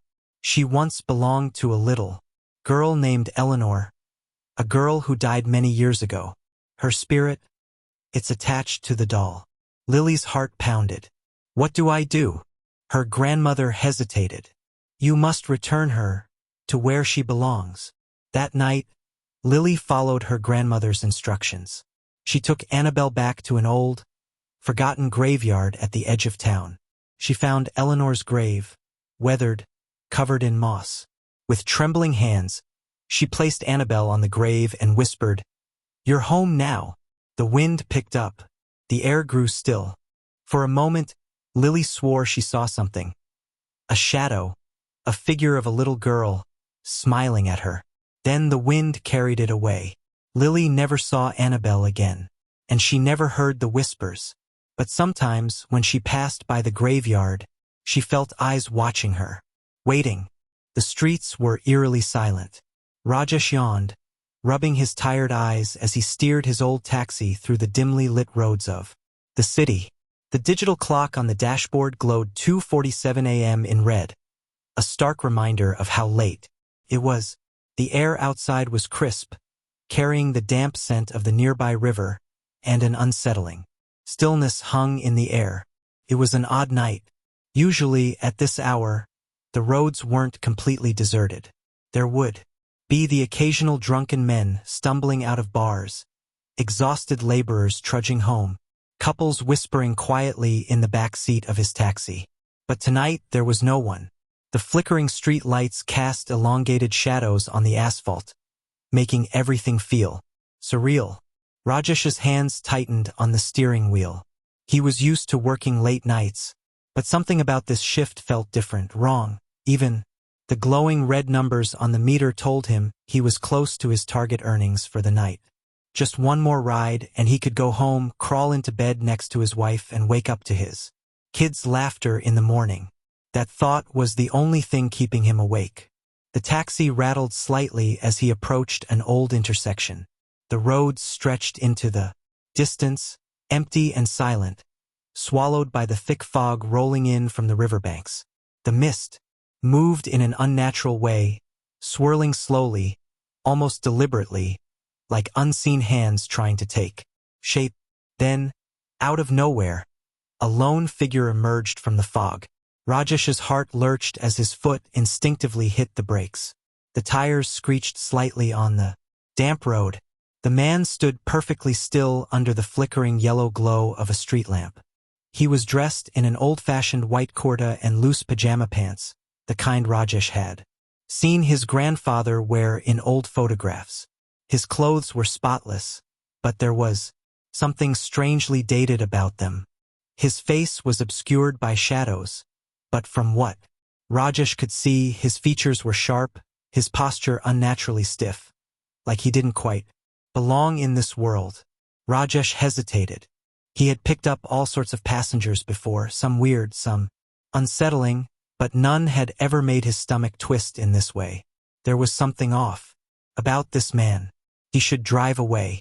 He wanted to drive away, but he needed the fare. Rajesh took a deep breath, forcing a casual tone as he rolled down the window slightly. "Need a ride, Saab?"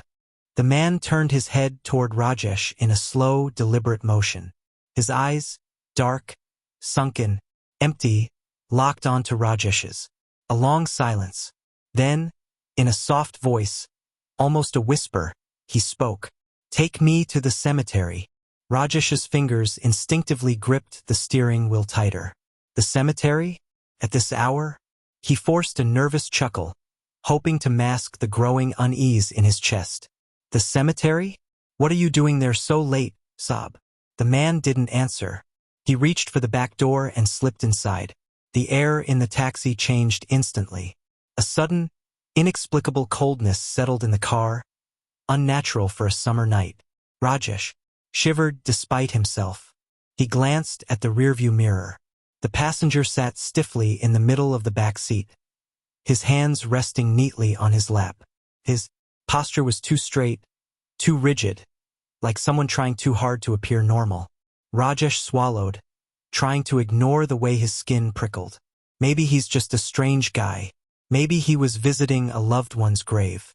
That happens sometimes, didn't it? Still, something felt wrong. He cleared his throat, forcing himself to sound casual. "Saab, do you live near the cemetery?" Silence. Rajesh checked the mirror again. The man was still staring straight ahead, unmoving, unblinking. A cold sweat formed on the back of Rajesh's neck. He turned his attention back to the road, forcing himself to focus on driving. The fog thickened around them, swirling like ghostly tendrils, wrapping around the car as if trying to pull it into the night. The further they drove, the darker the roads became. Street lights were scarce, and those that remained flickered weakly, barely piercing the dense mist. It felt like they were leaving the city behind, entering a different world. One where time moved differently, where shadows watched in silence. Rajesh's heartbeat quickened. His fingers trembled against the steering wheel. He had been driving this route for years. He knew these roads like the back of his hand. But tonight, they felt different. Something was not right. The taxi rattled as it turned onto the narrow dirt road leading to the cemetery. The iron gates loomed ahead, tall and rusted, their jagged edges reaching toward the night sky, like skeletal fingers. Beyond them, the graveyard stretched into the darkness, a sea of crumbling headstones and forgotten memories. Rajesh's stomach twisted into knots. He hated this place. The wind howled through the trees, whispering secrets he didn't want to hear. The mist had thickened into an almost solid wall, pressing against the taxi like something alive. The headlights flickered, barely illuminating the road ahead. Rajesh swallowed hard. Just drop him off and leave. He cleared his throat, forcing himself to speak. Sob, we're here. No response. Rajesh's fingers tightened around the steering wheel. A growing sense of dread curled in his gut. He turned around. The back seat was empty. His breath caught in his throat. No, no, no, no. His hands fumbled for the door handle as panic set in. He turned fully, eyes wide, scanning the seat. He had seen the man get in. He had felt his presence. He had driven him all the way here. And now he is gone. Rajesh's heart pounded against his ribs. His mouth went dry. His brain struggled to make sense of it. Had he imagined the whole thing? Then, from the corner of his eye, a movement outside. A shadow drifted past the gates. Rajesh's stomach dropped. His hands trembled as he grabbed his phone, switching on the flashlight. The pale beam cut through the fog, landing on the nearest gravestone. It was cracked, worn with time, but the name on it, Rajesh's body went cold. The name on the grave was the same name the passenger had given him. His breath hitched. His pulse thundered in his ears. Then, as if carried by the wind, a voice whispered through the trees.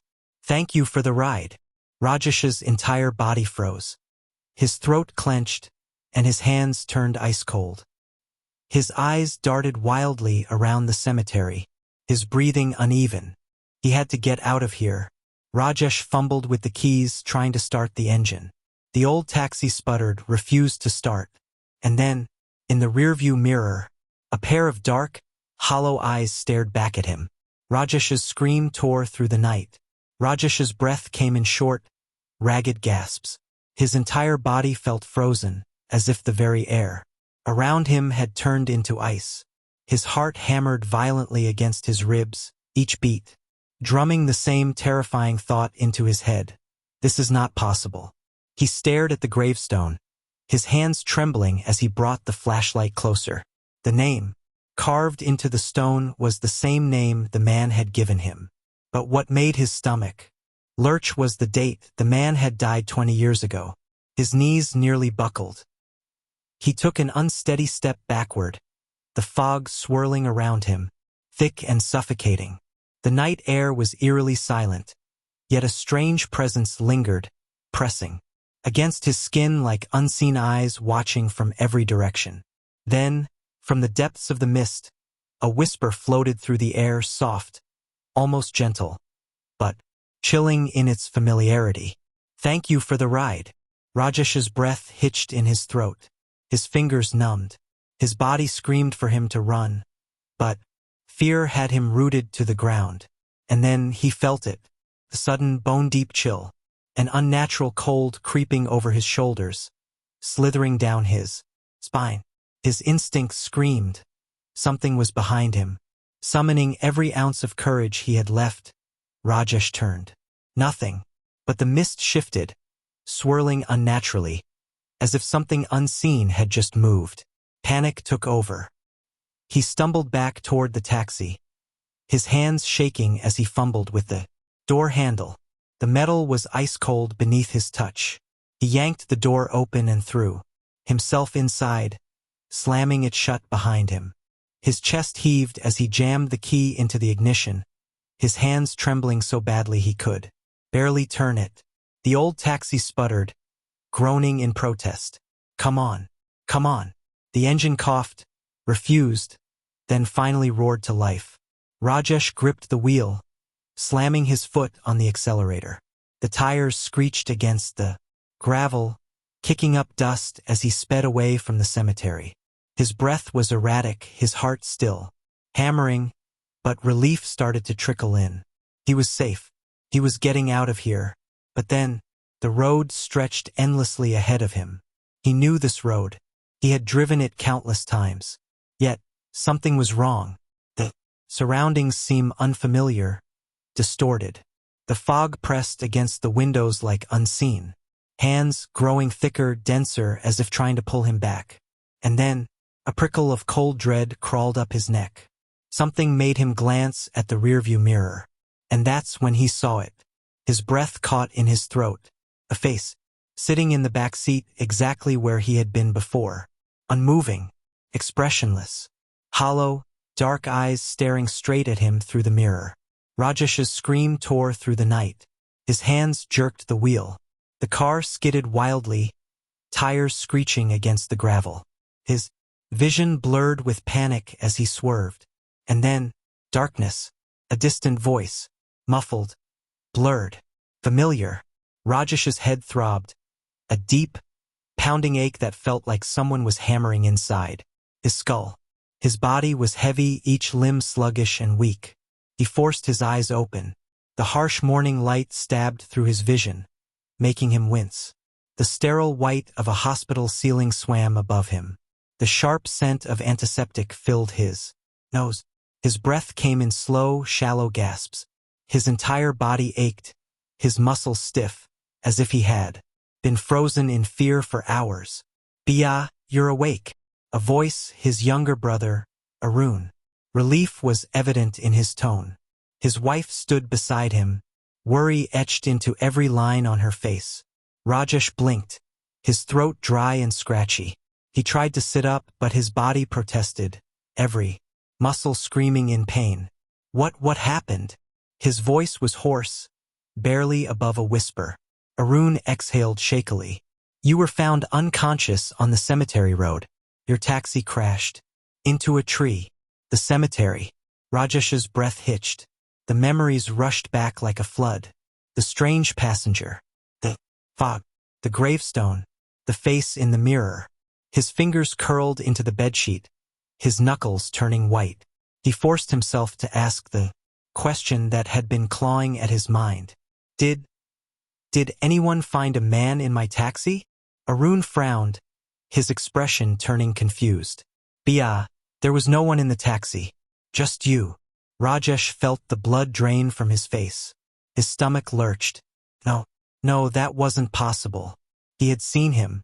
He had spoken to him. He had felt his presence. His breath grew unsteady, his chest tightening. His hands shook as he grabbed Arun's arm. Check my rearview mirror. Arun gave him a puzzled look but nodded. Okay, I'll ask someone to check. Minutes passed in tense silence. The room felt colder, suffocating. A strange heaviness settled in Rajesh's chest. Then, the nurse entered, holding something in her hands. A shattered piece of glass. The rearview mirror. Rajesh's breath caught.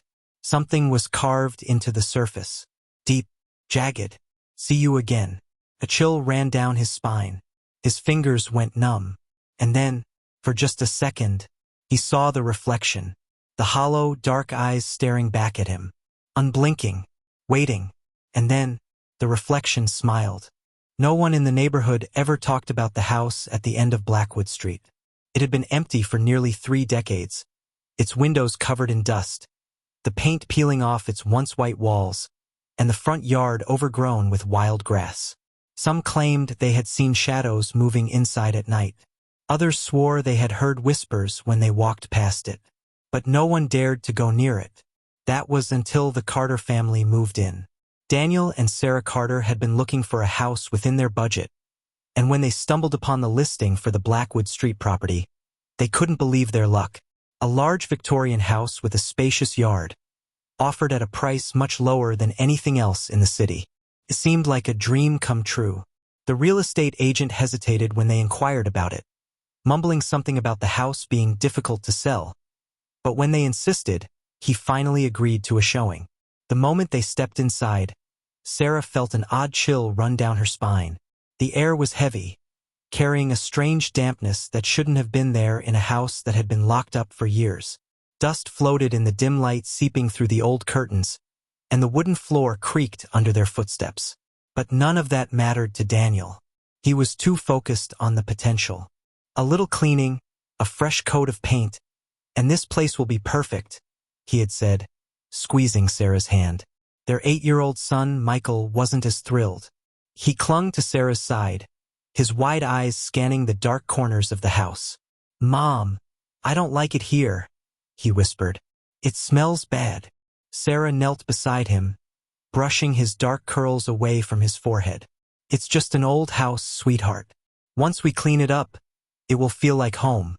Michael didn't argue, but he kept glancing over his shoulder, as if expecting something, or someone, to appear. They moved in the following week. The first few days were spent dusting, scrubbing, and unpacking. Daniel worked late shifts at his new job, leaving Sarah alone with Michael most evenings. That was when the strange things began happening. At first, it was subtle. The kitchen faucet would start dripping even though Sarah was sure she had turned it off. The lights flickered, but she dismissed it as faulty wiring. Michael complained that he heard footsteps in the hallway at night, but Daniel assured him it was just the old pipes settling. Then, one night, Sarah woke up to the sound of whispering. It was faint, almost like the wind blowing through the trees, but the words were unmistakable. Soft, hushed voices, overlapping, murmuring in a language she didn't understand. She sat up, her heart pounding. Daniel was sound asleep beside her. She held her breath and listened. The whispers grew louder. Sarah turned toward the bedroom door. It was slightly open, revealing the dark hallway beyond. For a moment, she thought she saw movement, a shadow shifting against the dim light of the night. But when she blinked, it was gone. Shaking off the unease, she lay back down, telling herself it was just her imagination. The next morning, Michael refused to come out of his room. When Sarah finally coaxed him downstairs for breakfast, he wouldn't eat. His small fingers clutched the edge of the table, his face pale. "What's wrong, baby?" Sarah asked, kneeling beside him. He hesitated before whispering, "There's a lady in my room." Sarah felt a chill creep up her spine. "What do you mean?" Michael glanced toward the staircase, as if making sure no one was listening. "She stands in the corner at night. She has no eyes." Sarah swallowed hard. "Michael, that's just a bad dream. There's no lady." Michael shook his head. "She whispers to me." Sarah forced a smile, trying to keep her voice steady. "What does she say?" Michael hesitated, then murmured, "She says she wants to come inside." Sarah's stomach twisted. That night, she stayed up late, sitting in the hallway outside Michael's room. Hours passed, and nothing happened. Just as she was about to head to bed, a cold gust of air rushed past her. The hallway light flickered. Sarah's breath hitched as she turned toward Michael's door. It was open. Her heart pounded as she stepped inside. The room was empty except for Michael, fast asleep in his bed. But something felt wrong. The air was thick, suffocating. And then she saw it. In the corner, where the shadows were darkest, a shape was standing. Tall, motionless, watching. Sarah gasped, stumbling backward, her hand flying to the light switch. The moment the light flickered on, the figure was gone. The room was empty. She barely slept that night. The next day, she called Daniel at work, her voice trembling as she explained what had happened. He tried to calm her, suggesting it was just stress. But she could hear the doubt in his voice. Then the nightmares began. Sarah dreamt of a woman in a tattered black dress, standing at the foot of her bed, whispering in a language she didn't understand. She would wake up drenched in sweat, her body frozen, unable to move for several minutes. Michael's behavior worsened. He refused to sleep in his room, begging to stay in Sarah and Daniel's bed. One night, as Sarah tucked him in, he suddenly grabbed her hand, his eyes wide with fear. "She's angry, Mom," he whispered. "She says we need to leave." That was the final straw. Sarah spent the entire night researching the house's history. What she found made her blood run cold. 30 years ago, a woman named Margaret Holloway had lived there. A widow, she had become reclusive after losing her husband and child in a fire. Neighbors claimed she had started speaking to someone who wasn't there, muttering in the dead of night. One evening, she was found hanging from the attic beams. Her last words, scribbled on the wall in her own blood, read, "She is in the shadows. She will not let me leave." Sarah slammed her laptop shut, bile rising in her throat. That night, she told Daniel everything. He finally agreed they needed to leave. They packed their bags, planning to stay at a hotel until they found a new place. But the house wouldn't let them go so easily. As Sarah gathered their things, a sudden violent banging echoed through the house. The lights flickered wildly. A cold wind howled through the hallways, though every window was shut. And then Michael screamed. Sarah and Daniel ran to his room. The sight that met them was one they would never forget. Michael stood in the middle of his room, staring at the wall. The words "Don't leave" were scratched into the plaster, deep and jagged, as if carved by invisible claws. And then the whispering began again, louder this time, more urgent. Sarah grabbed Michael, Daniel yanked open the front door, and they ran. They never went back. A week later, the house was found abandoned again. The words on Michael's wall had vanished. But some nights, when the wind is still, neighbors say they can still hear whispering coming from inside. And sometimes, if you look closely, you can see a figure standing by the window, watching, waiting, for someone new to move in. The Carters never spoke of what happened that night. They checked into a motel on the outskirts of town, too shaken to think clearly. Michael refused to sleep alone, clinging to Sarah every time she tried to move away. Even Daniel, always the rational one, lay awake, staring at the ceiling, his face pale in the dim light of the bedside lamp. The next morning, Sarah called the real estate agent. She didn't bother with excuses. "We're leaving the house. Sell it, burn it, I don't care. We're not going back." The agent sighed on the other end of the line. "You're not the first ones to say that." Sarah gripped the phone tighter. "Then why the hell do you keep selling it?" There was a long silence. Then, in a voice barely above a whisper, he said, "Because it always finds new owners." Sarah's stomach twisted. She hung up without another word. That night, Michael woke up screaming. Sarah and Daniel bolted upright, their hearts racing. Michael sat on the bed, his small body trembling, tears streaming down his face. "She followed us," he sobbed. "She's outside." Daniel rushed to the window. First, there was nothing, just the empty parking lot, lit by a flickering street lamp. But then a movement, a figure barely visible in the darkness. A woman in a tattered black dress. She stood motionless, her face obscured by shadows. Then, slowly, her head tilted upward, as if sensing Daniel's gaze. The light flickered again, and she was gone. Daniel stumbled backward, his breath ragged. "We need to get out of here." They left before sunrise, driving without a destination. They ended up in another state, renting a small apartment under a different name. They never mentioned Blackwood Street again. But the nightmares never stopped. Sarah would wake up gasping for air, the echoes of whispers still ringing in her ears. Michael grew quieter, his once bright eyes now dull and distant. And Daniel changed. He started staying up late, staring at the walls as if listening to something only he could hear. Sometimes, Sarah would wake to find him standing by the window, unmoving, his eyes vacant. One night, she finally asked, "What are you looking at?" Daniel didn't answer. Instead, he whispered, "She's waiting." Sarah's blood ran cold. "Who?" Daniel slowly turned to her. "She followed us." Sarah wanted to scream, to shake him, to tell him it was all in his head. But then she saw something that made her heart stop. His shadow. It stretched unnaturally along the wall, far too long for the dim light of the lamp. And beside his shadow, another, thin, still, watching. Sarah grabbed Michael and ran. They left Daniel behind that night. She never saw him again. Years later, when she finally gathered the courage to look him up, she found an article. A man had been found in an abandoned house, sitting in a chair, staring at the wall, mouth open, eyes hollow, dead. The neighbors claimed they still heard whispers coming from inside. And sometimes, if you looked closely at the window, you could see two figures standing there, waiting for someone new. But Sarah's nightmare wasn't over. 3 nights after reading the article, she woke up to a soft rustling sound in her bedroom.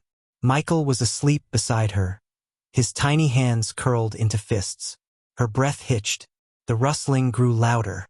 The closet door creaked open. And in the darkness, just beyond the threshold, a pair of hollow eyes stared back. The last thing Sarah heard before the world went black was a whisper. "You shouldn't have left him." The end. The rain hammered the windshield as Mark gripped the steering wheel, his fingers tightening with each gust of wind that rocked his car. The empty highway stretched ahead, shrouded in mist and darkness, the white lane markers flashing like ghostly apparitions under his headlights. He had been driving for hours, his eyes burning from fatigue, and the storm showed no sign of letting up. Mark exhaled heavily, glancing at the dashboard clock. 2:47 a.m. The next town was about 30 minutes away. If he kept pushing forward, he could reach a motel before dawn and finally get some rest. His wipers struggled against the downpour, each pass barely clearing the windshield before another sheet of water obscured his vision. His eyelids felt heavier by the second. Just a little longer, he told himself. Just a little. A figure appeared on the roadside. Mark's pulse spiked. A woman stood there, barely visible in the torrential rain. She wore a white dress, now soaked and clinging to her thin frame. Her long, dark hair draped over her face, obscuring most of her features. She wasn't waving for help. She wasn't holding out a thumb. She simply stood there. A chill crept up Mark's spine. Who in their right mind would be out here at this hour, in this storm? He hesitated but instinctively eased his foot off the gas, slowing the car. He rolled the window down slightly as he pulled up beside her, the cold wind carrying a scent of rain and something faintly sweet, like old perfume. "Need a ride?" he called out over the roar of the rain. For a moment she didn't move. Then, slowly, she turned her head toward him. Mark's stomach tightened. Her face was eerily pale, her eyes too large, hollow-looking in the dim light. She blinked once, then nodded. Something about her unsettled him, but he ignored the instinctual warning buzzing in his head. It was just a storm. She was probably just cold, scared, in need of help. He reached over and unlocked the door. She slid in without a word. Mark swallowed as she settled into the seat. The scent of damp fabric and that faint floral aroma filled the car. Water dripped from her dress, forming small puddles on the seat and floor. She shivered violently, wrapping her arms around herself. "You must be freezing," Mark said, adjusting the heater. "Where are you headed?" "Hollow Creek," she murmured. Her voice was barely above a whisper, yet it sent a shudder down Mark's spine. He frowned. Hollow Creek? That was odd. The town had been dying for years, most of its buildings abandoned. It was the kind of place people left, not returned to. Still, he nodded and pulled back onto the road. The car's tires splashed through puddles as they drove in silence. Occasionally, he glanced at her. She sat stiffly, her gaze locked forward. Her hands trembled in her lap. He cleared his throat, trying to break the eerie quiet. "Rough night." She turned then too slowly. Her dark eyes met his, and for a second, Mark felt like his breath had been sucked from his lungs. There was something wrong with them, like looking into a deep, endless pit. "I just want to go home." Mark's fingers tightened around the steering wheel. Something about the way she said it, ***, the way her lips barely moved, the emptiness in her tone. Made his skin prickle. The rain had settled into a light drizzle by the time they reached the outskirts of Hollow Creek. The mist thickened, curling between the skeletal trees and crumbling houses. The streetlights flickered weakly, their glow barely reaching through the dense fog. Mark swallowed. The place felt dead. "Where exactly do you live?" he asked, scanning the dimly lit street. She lifted a pale hand and pointed. Mark followed her gesture to an old Victorian house at the end of the road. His stomach dropped. The place was in ruins. The windows were black, hollow, the front porch sagging under years of neglect. Weeds had overtaken the yard, pushing up through cracks in the broken pavement. The house looked abandoned. "Are you sure?" The seat beside him was empty. Mark's breath caught in his throat. He hadn't heard the door open, hadn't felt the car shift, and yet she was gone. His hands went clammy as he turned toward the house. A shadow moved in the upstairs window. Mark's stomach twisted. A flash of lightning split the sky, and in that brief moment of brightness he saw her, standing in the upstairs window, watching him. Mark's pulse slammed against his ribs. His hands fumbled for the gear shift, yanking it into reverse. The tires screeched against the wet pavement as he sped backward. The house vanished into the mist, but the suffocating feeling of being watched didn't leave. He didn't stop until he reached a gas station on the edge of town. The fluorescent lights inside flickered weakly, casting harsh shadows over the empty aisles. Mark stumbled through the door, his heart still hammering in his chest. The old clerk behind the counter barely looked up. "You look like you've seen a ghost." Mark swallowed, his throat dry. "I think I did." The clerk's expression darkened. "You picked up a hitchhiker, didn't you?" Mark's skin turned cold. "How did you know?" The old man exhaled, rubbing his temple. "Because you're not the first." Mark's breath hitched. "What do you mean?" The clerk's gaze was heavy. "She's been dead for 20 years. Drowned on her way home from prom. They found her car at the bottom of Hollow Creek Lake. But people still see her, always looking for a ride, always trying to get home." A shiver crawled up Mark's spine. Slowly, he turned toward his car, dreading what he might find. The passenger seat was empty. The door was closed. But there, on the outside of the passenger window, a single wet handprint. A whisper drifted through the air, so faint he could almost convince himself he imagined it. "I'll always find my way back." Mark barely breathed as his foot pressed the accelerator harder. The car roared forward, tearing through the silent night. The road stretched endlessly before him, the highway lights flickering, casting long shadows that seemed to twist and stretch unnaturally. Beside him, she sat eerily still. Her dress, once soaked through with rainwater, was now pristine, as if time had reversed itself. Her hands rested lightly in her lap, delicate and unmoving. She didn't fidget. She didn't blink. She simply stared straight ahead, her hollow eyes reflecting the distant glow of the headlights. Mark swallowed hard, his grip tightening on the wheel. He had seen her vanish once before, had felt the weight of her absence in the seat beside him. But now she was here again, and this time he was determined. "Hollow Creek?" he asked, his voice barely above a whisper. She nodded, the movement slow, almost mechanical. Mark exhaled and made his choice. Not tonight. He yanked the wheel slightly, keeping the car straight, flying past the exit to Hollow Creek. The moment they passed it, a shift occurred, like something unseen had suddenly become aware of what he was doing. The temperature inside the car plummeted. A thick, suffocating cold filled the air, seeping into his bones.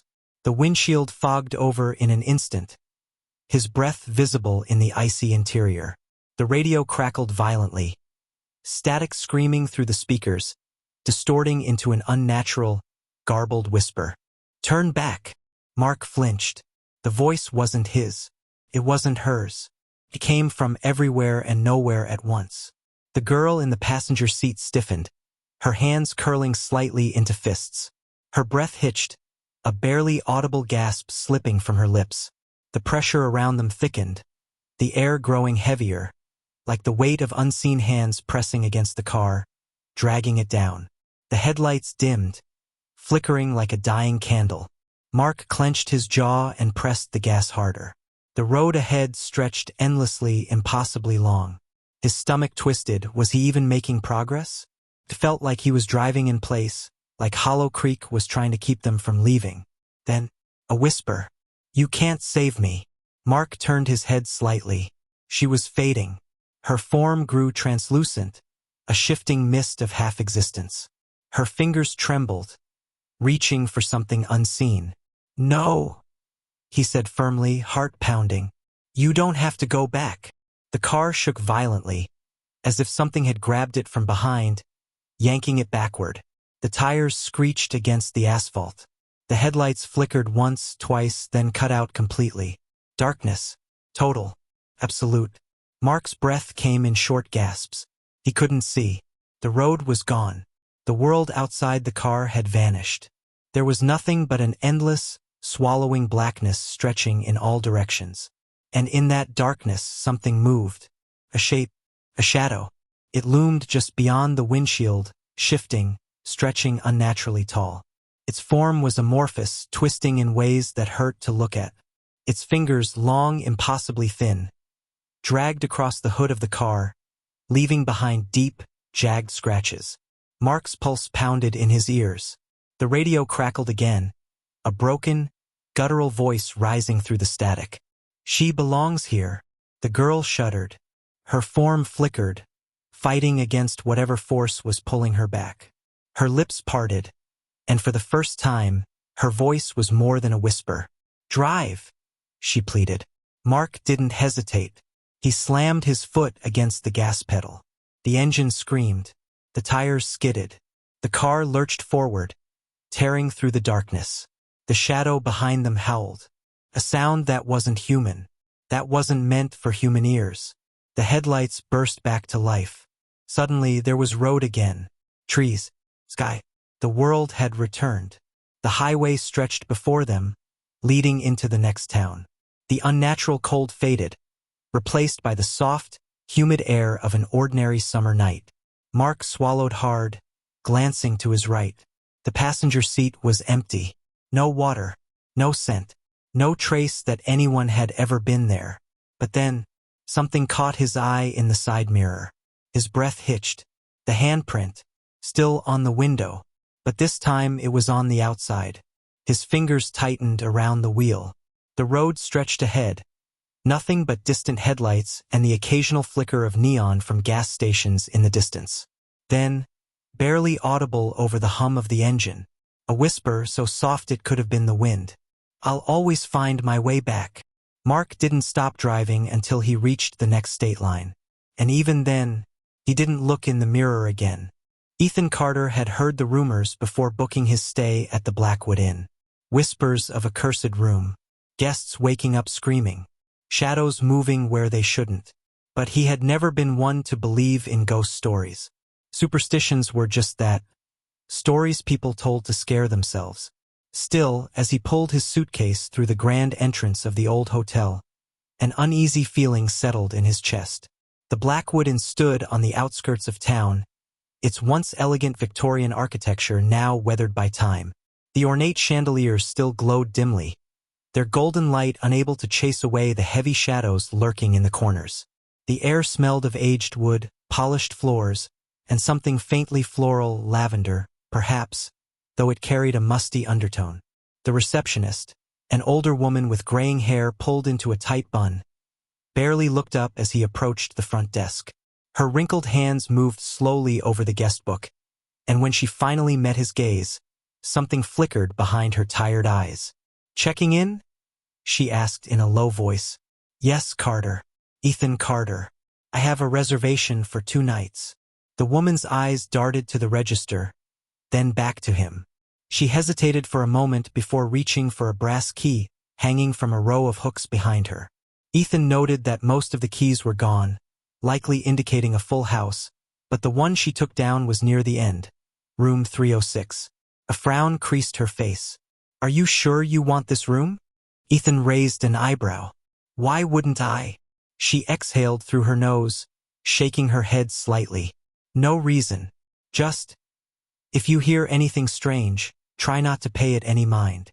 A cold knot tightened in Ethan's stomach. Strange like what? The woman pursed her lips. The walls here are old. They creak at night. Something in the way she said it, too rehearsed, too dismissive, made his skin prickle. But he forced a chuckle and took the key. I'll keep that in mind. The elevator creaked as it carried him up to the 3rd floor, the dim yellow lights flickering slightly. The doors groaned open, revealing a long hallway lined with dark wooden doors. A thick runner rug muffled his footsteps as he walked toward the end of the corridor, where room 306 waited. He hesitated before inserting the key. The brass numbers on the plaque were slightly tarnished, as though too many fingers had brushed against them. A shiver ran down his spine, but he shook it off and pushed the door open. Inside, the room was unremarkable. A queen-sized bed with crisp white sheets, a wooden desk with an old-fashioned lamp, a small TV perched on a dresser. Across from the bed, an ornate mirror in an antique frame hung on the wall. But something about the air felt wrong. It was too still, too quiet. Even the hum of the hotel's heating system seemed absent. He set his suitcase down and walked to the window, pulling back the curtains. Outside, the town's dim streetlights flickered through the mist, but beyond that, there was only darkness.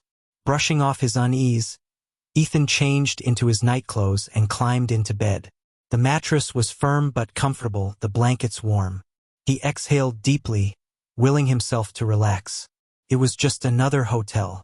Nothing was going to happen. He drifted off to sleep. A sudden chill jerked him awake. The room was dark except for the faint glow of the streetlights filtering through the curtains. The air was thick and unnaturally heavy, pressing down on him like a suffocating blanket. His breath fogged slightly in the air, as if the temperature had plummeted in an instant. A sharp contrast to the warmth he remembered before falling asleep. Something wasn't right. The silence wasn't normal. It wasn't the peaceful quiet of a hotel at night. It was something else entirely. A void. The kind of silence that wasn't just the absence of sound but the suppression of it, like the entire world had stopped breathing. Even the faint hum of the air conditioner had vanished. Then, out of the corner of his eye, he noticed the mirror. At first, it was subtle, just a trick of the dim light. The reflection seemed off, like the room wasn't quite the same as the one he was in. His stomach tightened. He squinted, trying to make sense of what he was seeing.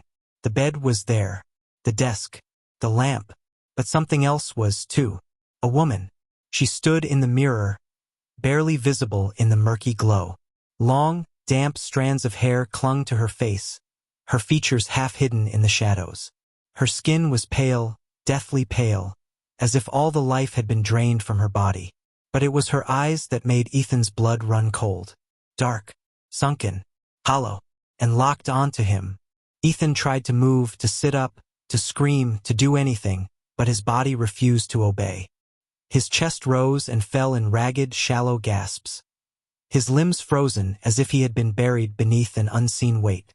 His heart pounded against his ribs, every beat a drum of sheer terror. The woman in the mirror took a slow, shuddering breath. Her lips parted. No sound came, just a silence so deep it rang in his ears. Then a whisper, "Get out." The sound slithered through the air, a breathless, rasping murmur that sent a jagged chill down his spine. His paralysis shattered. Ethan gasped awake again, this time bolting upright. His heart pounded in his chest, a hammering rhythm that echoed in his ears. Sweat clung to his skin, his shirt damp from sheer panic. His breathing was shallow, uneven, like he had run miles without stopping. The room was silent. The mirror was normal. No woman, no dark, sunken eyes, no whispering voice. But then his breath caught. His stomach lurched. There, on the cold glass, was a single handprint. On the inside, his mind raced, his pulse thundered. Every nerve in his body screamed at him to run. But he didn't. He couldn't. His rational mind clawed for answers. Had he been dreaming? Sleep paralysis? No, this was real. Too real. Slowly, hesitantly, he swung his legs over the bed, his bare feet meeting the icy floor. The chill seeped into his skin, crawling up his spine like a phantom touch. His reflection stared back at him, his own face pale and drawn, his eyes wide with fear. But the handprint, it was distinct, small, almost delicate, yet smeared, as if someone had pressed their fingers against the surface in desperation before slipping away. Ethan's breath came in shallow, uneven gulps. His pulse roared in his ears. He took a hesitant step forward, then another. His fingers hovered just above the mark. The air was colder here, a bone-deep chill that made his skin prickle with unease. The temperature wasn't just lower, it felt unnatural, the kind of cold that didn't come from a draft or an open window. Then, as he watched, the handprint began to fade. Not like condensation drying up, but as if something or someone was wiping it away. From the other side, Ethan stumbled back, his breath hitching in his throat. His stomach twisted into knots. His mouth was dry, his tongue heavy like sandpaper. This wasn't his mind playing tricks. This wasn't some illusion. This was real. He turned sharply, his eyes scanning the room, his senses on high alert. The air felt heavier now, suffocating, thick with something unseen. Every shadow seemed deeper, darker. The dim glow of the streetlights outside barely cut through the oppressive blackness pressing against the windows. His suitcase sat untouched by the dew. The window was still closed.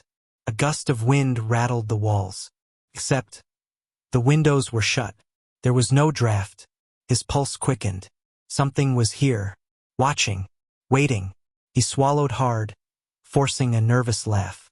It's just my mind playing tricks. The lamp flickered. Then the whisper returned. Only this time it was right behind him. Get out. The voice was closer. Too close. So close he could feel the ice-cold breath on the back of his neck. A rush of freezing air swept through the room, and the lights died, plunging everything into complete darkness. Ethan didn't hesitate this time. He lunged for his suitcase, yanking it off the floor, his fingers fumbling with the lock. His breath came in rapid, uneven gasps.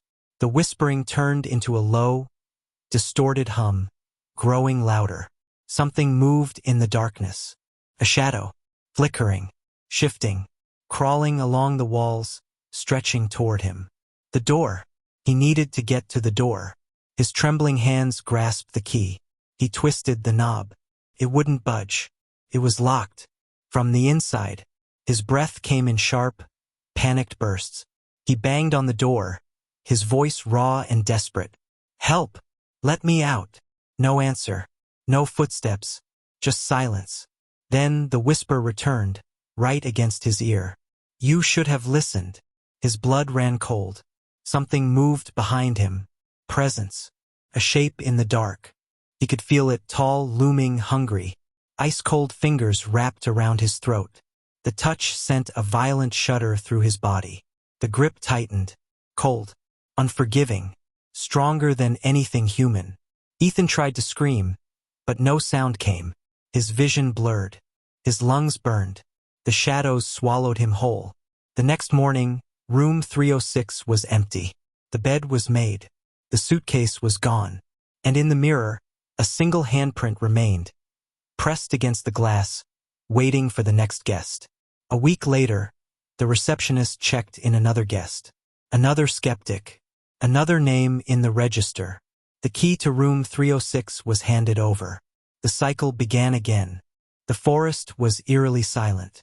Not the peaceful kind of silence, but the heavy, unnatural quiet that made every breath sound too loud. The kind of silence that made the hairs on the back of your neck stand up. Jake adjusted the straps of his backpack and glanced over his shoulder. The sun was setting behind the trees, bleeding orange and purple into the sky. He had been hiking for most of the day, and his legs ached with exhaustion.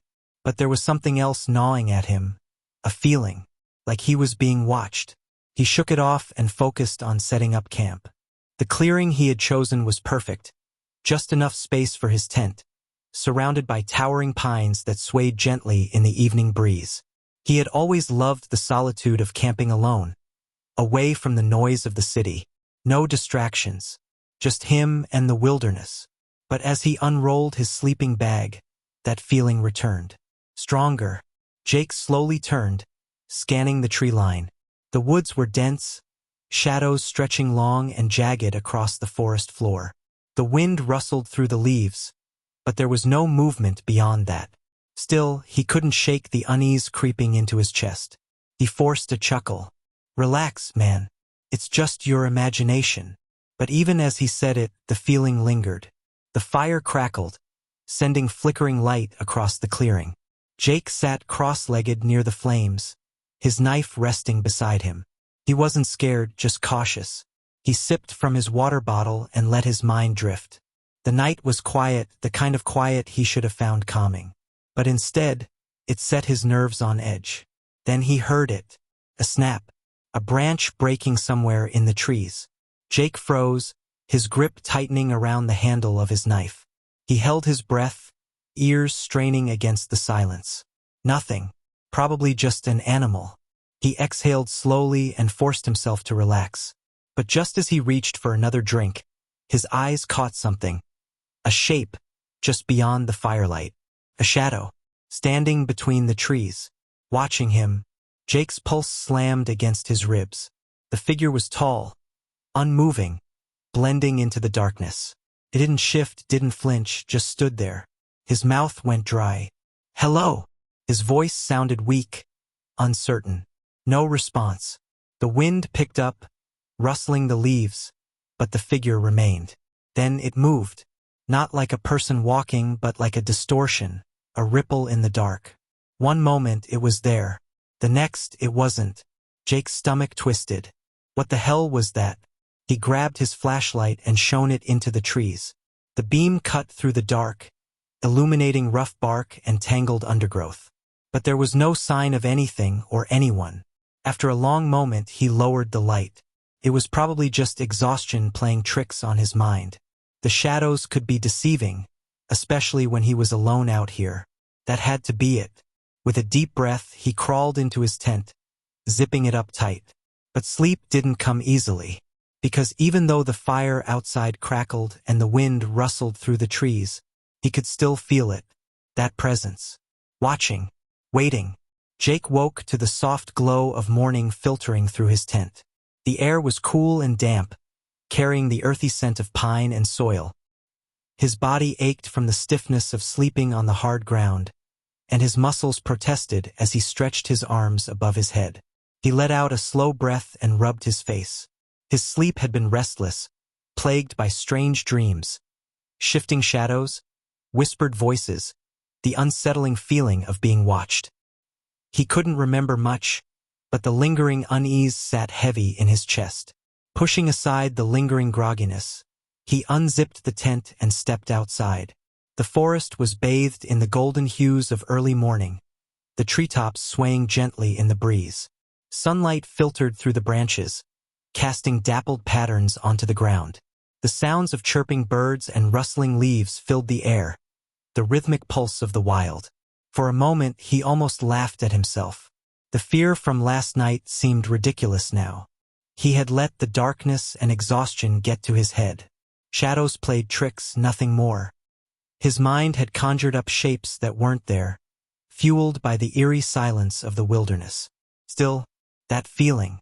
Even now, with daylight illuminating every inch of the forest, a small, nagging sense of discomfort remained at the back of his mind. Like something unseen had followed him into the morning. Shaking off the thought, he moved to prepare for the day. He boiled some water for instant coffee, the familiar bitterness helping to ground him. His hands were steady now, his breathing even. He told himself he just needed to keep busy, to distract himself from the nonsense running circles in his mind. After finishing his makeshift breakfast, he packed up a small bag with essentials. A knife, a map, a flashlight, and some snacks. He figured a short hike would do him good, help clear his head. The trail wound through towering pines and thick undergrowth, the scent of damp moss and fresh earth filling his lungs. With each step, he let the tension ease from his shoulders. The deeper he went into the woods, the more he began to enjoy the solitude again. He followed the trail for about an hour, admiring the untouched beauty of nature. Everything was so still, so perfect. The way the sunlight broke through the canopy, the distant hum of insects. It was exactly why he loved being out here. Then, somewhere in the distance, a branch snapped. Jake stopped. His heartbeat thudded against his ribs as he turned, scanning the dense forest behind him. Silence. Nothing moved. Probably just an animal, he told himself. A deer, maybe. Still, the feeling returned. That same feeling. The same one he had last night. The sensation of eyes on his back. His throat tightened. He swallowed hard and forced his feet to keep moving. By the time he returned to his campsite, the sun was already dipping behind the trees, the golden light fading into deep orange and purple hues.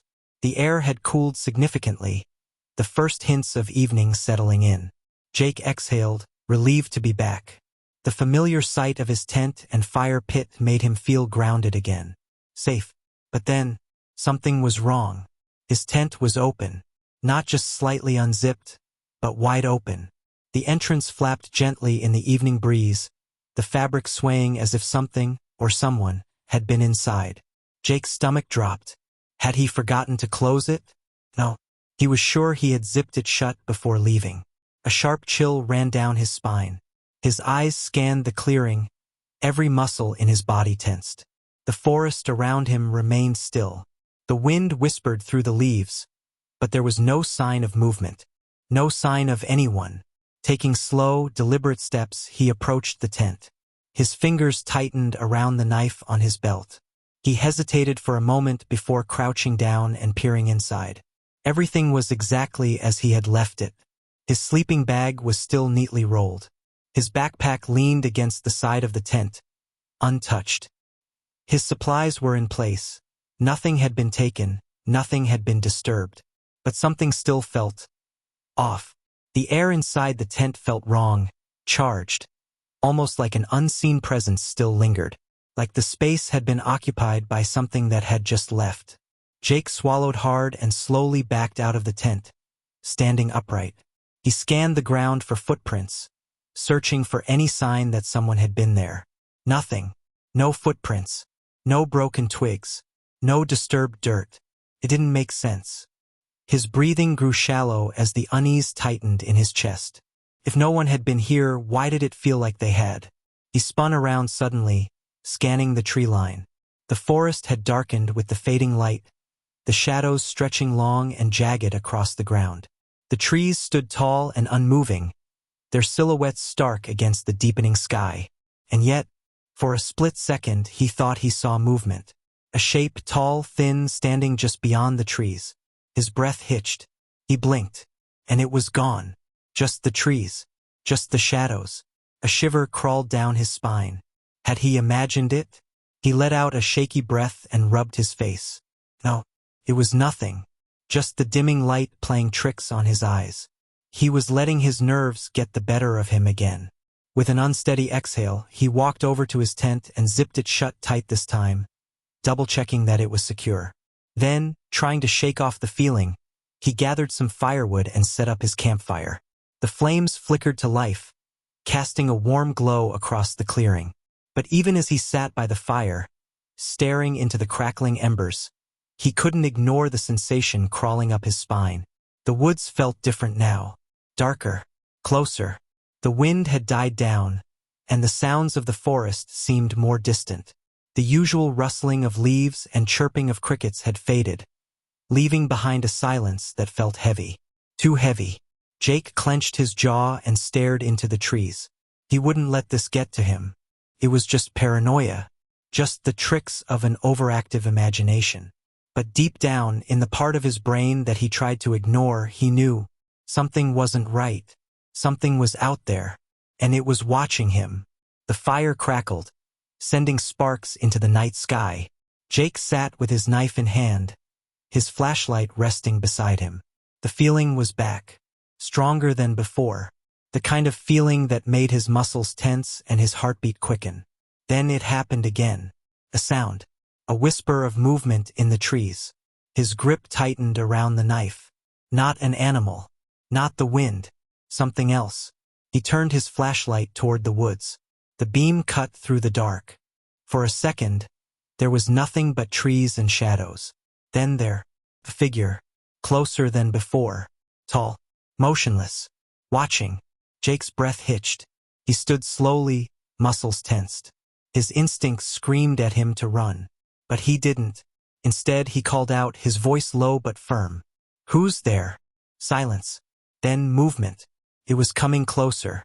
Jake's heart pounded. He grabbed his flashlight, shining it directly at the figure. And for the first time, he saw it. A tall, gaunt figure, its limbs impossibly thin. Its face was obscured by the shadows, but its eyes, black, empty, endless. A sharp, suffocating cold filled the air. Then it spoke. "Leave." The words slithered through the dark. A voice that sounded hollow, distant, ancient. Jake stumbled back, his flashlight shaking. His mind screamed at him to move, but his body refused to obey. Then the fire went out. The darkness swallowed him whole. Jake ran. Branches tore at his arms. Roots threatened to trip him, but he didn't stop.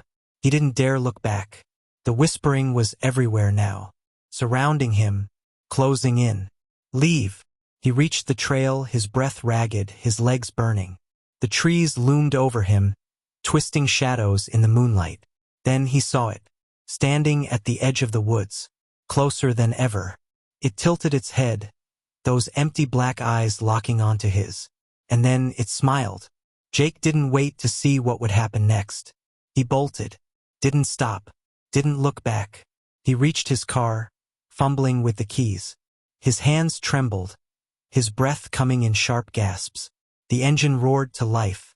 He peeled out of there, gravel kicking up behind him. The last thing he saw in his rearview mirror, the figure, standing at the tree line, watching, waiting. And as he sped down the road, one final whisper followed him. "See you soon." Emily Foster was alone in her apartment when the phone rang.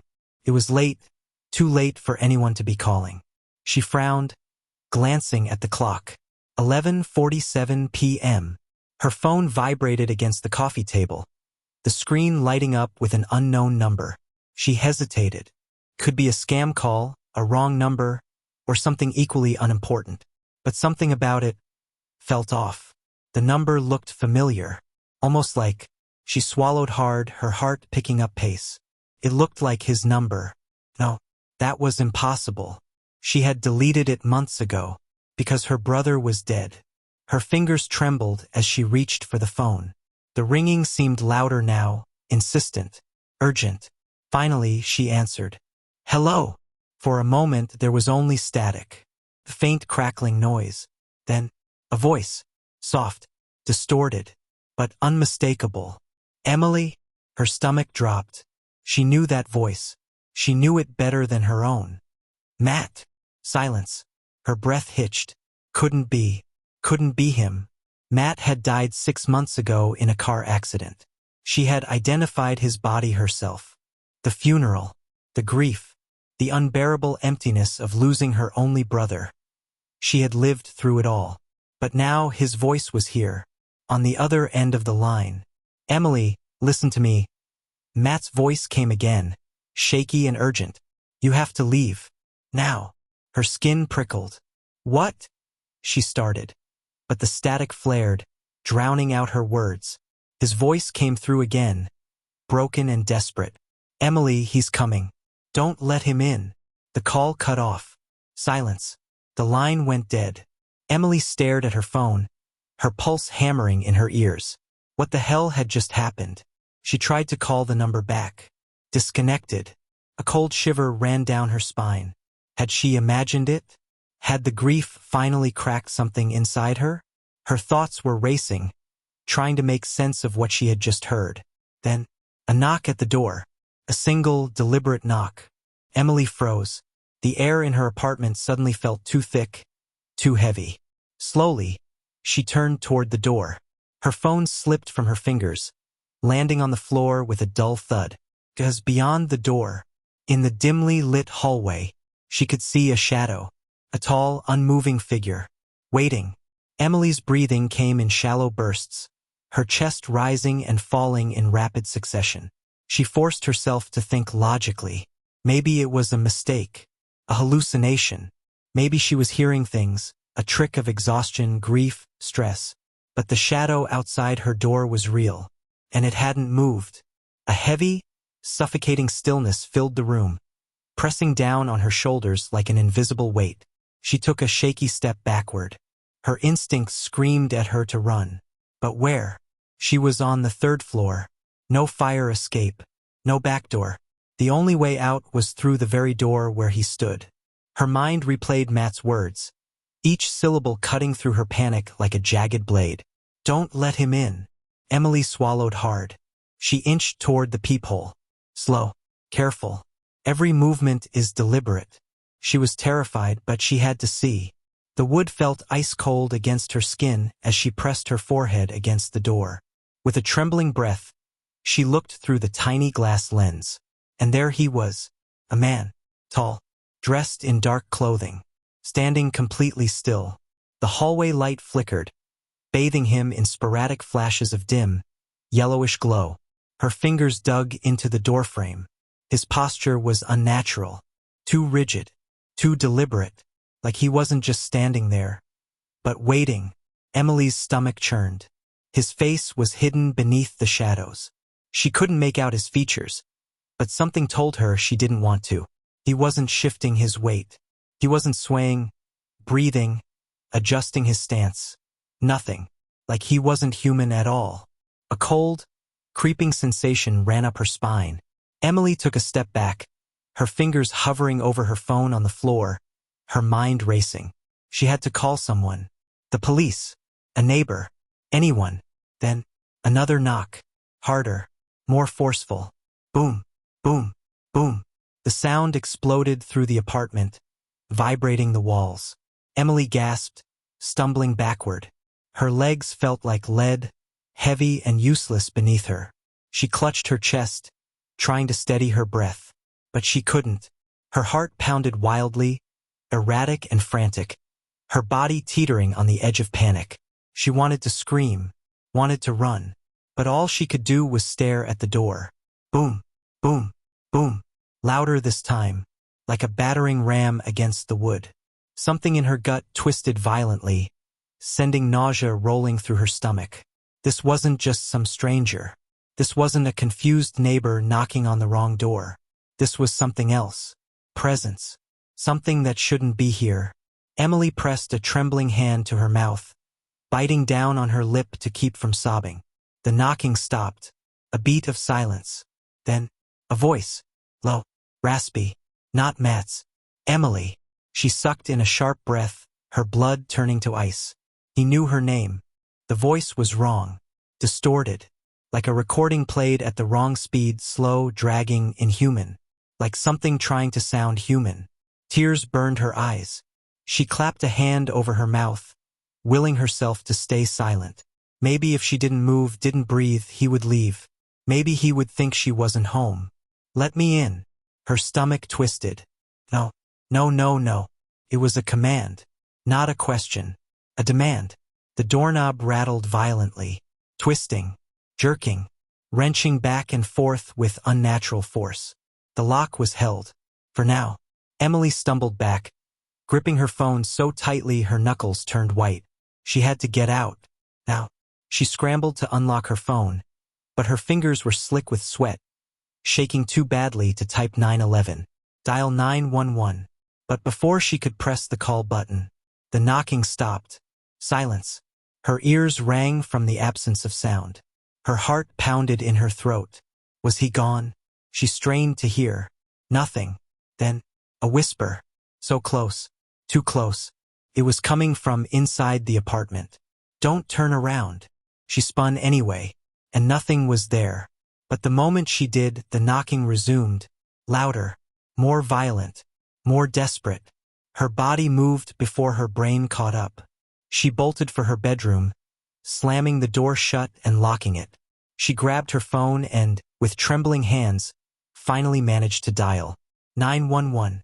A woman's voice answered, calm and collected. 911. What's your emergency? Emily sucked in a shaky breath. Someone is trying to break into my apartment. The operator asked for her address. Emily whispered it as quietly as she could. "Stay on the line with me," the operator said. "Officers are on their way." Another knock, but this time it came from inside the apartment. Emily's breath caught. Her eyes darted to the closet. The bathroom, the dark corners of her room. No, that wasn't possible. The voice from the other side of the door spoke again. "Emily, open the door." Matt's voice, but it wasn't him. Tears spilled down her cheeks. "No, no, no. Please hurry," she whispered into the phone. The knocking grew more intense, more frantic. Then it stopped. A beat of silence. And then, the sound of footsteps, moving away. Emily held her breath, straining to hear. The apartment grew eerily silent. Minutes passed. Then the sound of sirens. Red and blue lights flashed through her window. She barely heard the officers knocking at the door. Somehow, she managed to unlock it, throwing herself into the hallway as soon as they entered. They searched the apartment. No sign of forced entry. No footprints. No one there. The call records on her phone? No trace of Matt's number. It was as if none of it had ever happened. The officers stayed with her for a while, their calm voices attempting to soothe her frayed nerves. "Ma'am, I promise your door was locked when we arrived," one of them said, his voice steady, professional. Emily nodded absently, barely hearing him. Safe. They kept saying she was safe. That it was probably stress, exhaustion, grief playing tricks on her mind. Maybe they were right. Maybe she had imagined the voice, the whispers. Maybe she had imagined the way the air in her apartment had felt charged, thick, suffocating. But deep down, she knew the truth. Something had been here, and something was still watching. As the officers prepared to leave, one of them lingered by the doorway. "Ma'am," he said, his brow furrowed. "Are you absolutely sure you didn't let anyone in?" Emily's stomach turned. Her lips parted, but no sound came out. Why would he ask that? Something in his tone made her skin crawl. "Why?" she managed to whisper. The officer hesitated, then took a small step aside. And that's when she saw it. Her breath hitched. Carved into the wood of her front door, deep, jagged letters that hadn't been there before. A message. "See you soon." The room seemed to tilt. The floor felt unsteady beneath her feet. Her throat closed up, her pulse hammering in her ears. She could still feel it. That presence. That wrongness. Like something was still there, lurking just out of sight, waiting. The officer said something else, but Emily didn't hear him. She couldn't move, couldn't breathe. Her vision tunneled, narrowing in on the words, the sharp, uneven cuts in the wood. Someone had done this. Something had done this. Somewhere, in the distance, a phone rang. Shrill, piercing. Emily flinched.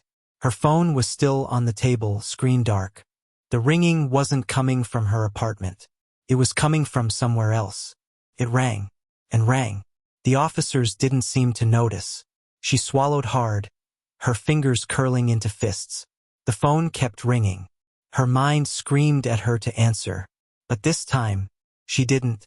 The night air was crisp, carrying the scent of damp earth, rotting leaves, and something metallic. Something Jason couldn't quite place. The towering silhouette of Black Hollow Asylum loomed against the moonlit sky, its jagged roof cutting into the darkness like a row of broken teeth. The structure had been abandoned for decades, yet it stood defiant against time, its presence heavy, almost suffocating. The asylum's windows were shattered, their broken edges catching the faint glow of the moon like shards of glass in an open wound. Vines twisted up the crumbling brickwork, clawing at the structure as if trying to drag it back into the earth. The building itself seemed to breathe, the cool night air whistling through its hollow corridors, creating an eerie, whispering sound that sent shivers down Jason's spine. The heavy iron gates groaned as Jason pushed them open, their rusted hinges shrieking like something alive. A chill ran down his back. He told himself it was just the cold, but deep down he knew better. Something was watching them. "This place is cursed," Jason muttered, tightening his grip on the camera.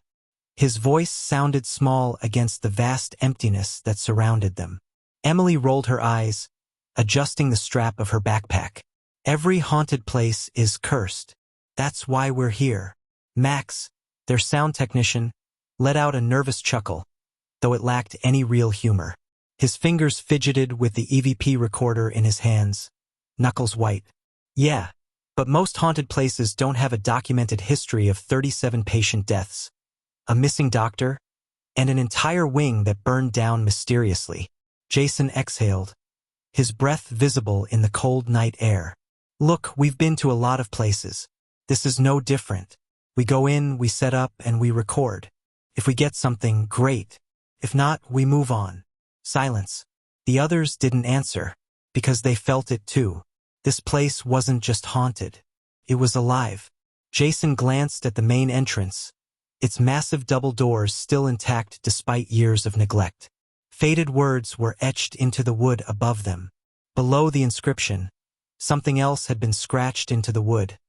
Something newer, something desperate. Don't listen to them. A gust of wind rushed past, rustling the dead leaves at their feet. Jason felt a pressure in his chest, an invisible weight settling over him. His instincts screamed at him to turn back. Instead, he adjusted his camera strap and took the first step forward. The asylum stood silent, waiting.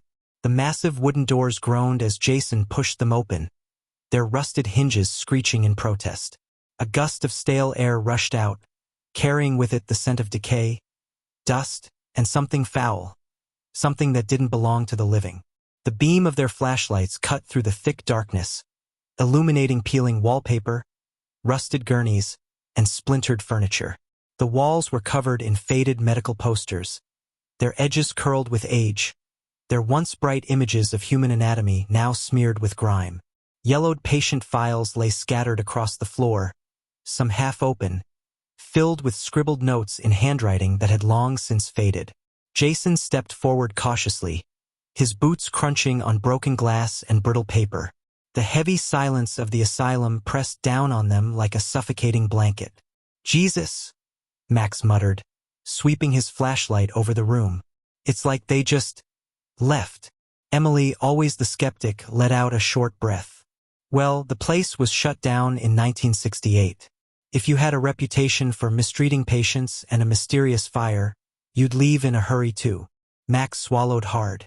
Still, it's like the air is watching us. Jason ignored him and focused on the admission desk, a once grand structure now covered in dust and deep scratches. He brushed away a thick layer of dirt, revealing an old brass nameplate. Dr. Bernard Holloway, chief psychiatrist. The name seemed familiar, though he couldn't place why. Something rustled in the darkness. Jason stiffened. The sound had come from the long hallway ahead, where the patient rooms were. The others heard it too. Emily met his gaze, her flashlight trembling slightly. That wasn't the wind. Jason's grip tightened around the camera. Let's set up. Max knelt near the admission desk, carefully setting up the EVP recorder, a small digital device used to capture electronic voice phenomena. He adjusted the microphone, his fingers shaky. All right, we're alive. Emily moved further into the room, pulling motion sensors from her backpack. She placed one at the entrance of the main hallway, another near the collapsed staircase, and one just outside what appeared to be the old operating room. Jason turned on the night vision camera, adjusting the angle to capture the hallway in full view. His voice was steady, professional, but beneath it was a tension none of them could ignore. All right, let's get started. This is Black Hollow Asylum, abandoned since 1968. Reports of voices, shadows, and unexplained movements. If anyone is here with us, we mean no harm. Silence, the kind that pressed into your ears. Then, faint shuffle. Jason's head snapped toward the hallway. Did you hear that? Emily nodded slowly, her brows furrowing. Yeah, but we're alone. Max's fingers flew over the thermal camera screen. No heat signatures. Jason exhaled, but his gut told him something wasn't right. The air was heavy now, thick with something invisible, something that felt like it was watching. And then, the EVP recorder crackled. A voice, faint, distant, a single word drawn out in a whisper. Stay. The asylum had spoken. An hour passed. The team moved deeper inside, their nerves growing taut. Max played back the first EVP recording. The static crackled. Then, a whisper. A voice that hadn't been there before. "Help me." Max's blood ran cold. He rewound the audio, amplifying the sound. The whisper was clearer now. "Please, help me." Emily shuddered. That's a voice. A real voice. Jason, ever the skeptic, crossed his arms. Could be radio interference. Max shook his head. No way. This is direct. Something is here. Emily turned to the darkness stretching beyond their flashlights. Then let's find them. They walked deeper into the asylum. The air grew colder. Their breath fogged. The walls, once sterile white, were now stained with time or something else. Jason stopped at an old restraint room, where violent patients had been strapped to their beds. The leather straps still hung loose. The walls were covered in deep scratches. And then, bang! A door slammed down the hall. Max spun around. That wasn't the wind. They ran toward the noise, hearts pounding. The hallway was empty. Jason checked the camera. Nothing moved. Emily turned, her flashlight flickering. "Guys!" Her voice trembled. At the end of the hallway, a shadow moved. Not fast. Not sudden. Slow. Deliberate. Watching. And then, a sound that made their blood freeze. A scream. It wasn't human. Came from everywhere. Jason's flashlight died. Emily gasped as the air turned ice cold. Max dropped the recorder. The asylum was awake. "Run!" Jason shouted. Their footsteps pounded against the decayed floor, echoing through the empty halls. The darkness behind them felt alive, creeping closer with every frantic step. The hallway stretched endlessly, twisting, shifting. The flickering emergency lights above them seemed dimmer now, as if being swallowed by something unseen. Doors lined both sides of the corridor, some hanging ajar, others shut tight. They should have led to patient rooms. Instead, they led to nothing. Behind one door, a pitch-black void, as if the room had never existed. Behind another, an identical copy of the same hallway they were running through. Behind a third, a reflection of themselves, but the figures inside didn't move. Emily grabbed Jason's arm, her nails digging into his skin. "This isn't right. The layout, it's changing." Jason swallowed, forcing his mind to stay focused. This place was warping reality. Max gasped, struggling to keep up. He fumbled with his camera and EVP recorder, his hands shaking. No signal. No readings. We're trapped. Jason's pulse thundered in his ears. He forced his legs to move faster, his only thought. Get out. Then, they stopped. The hallway ended abruptly, forcing them to a halt. A single door loomed in front of them. Jason's breath caught in his throat. Ward C, the wing that had burned to the ground in 1968. But here it was, intact.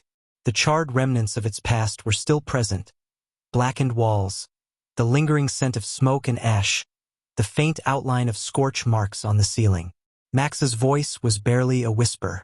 This place shouldn't exist. Jason lifted a trembling hand and pressed it against the old wooden door. It was warm. His heart pounded. Then footsteps, heavy, slow, coming closer. A deep, dragging sound followed, like something scraping against the floor. Jason turned, his breath coming in sharp gasps. At the end of the hallway, standing in the shadows, was a figure. Not a shadow this time. A man, or what used to be one. His skin was gray, stretched thin over sharp bones. His veins darkened like burned roots beneath the flesh. His hospital gown was scorched, blackened by fire. The fabric melted into his skin in places. But his eyes, they burned. Twin embers, glowing with an unnatural orange light, flickering like a dying flame. Emily stumbled back, clutching Jason's sleeve. Oh my God! Max whimpered. What is that? The figure took a step forward. Then another. And then, a voice. A hollow, crackling whisper. You shouldn't be here. Jason staggered back, gripping Emily and Max. The walls began to tremble. The whispers rose. Hundreds of them, overlapping, surrounding them. A chorus of voices, crying, begging, Screaming. Jason's head pounded. His vision blurred. Emily clutched her ears, her knees buckling. Make it stop! Max let out a choked scream, dropping his camera as the whispers swelled into an unbearable cacophony. The figure stepped closer, his feet leaving charred footprints with each step. Jason knew if they stayed, they wouldn't leave alive. His instincts screamed at him. Run. Now. He grabbed Emily and Max. Go! They turned and ran. The whispers followed. Doors slammed shut behind them, one by one, as if something was hurting them toward an unknown fate.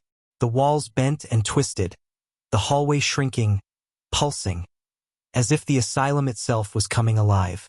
Something was chasing them, and it wasn't human. The exit was closed. The broken front doors came into view. Jason reached them first, throwing his weight against the wood. Max stumbled. Emily grabbed him, pulling him forward. The voices screamed. Jason forced the doors open. The three of them collapsed outside.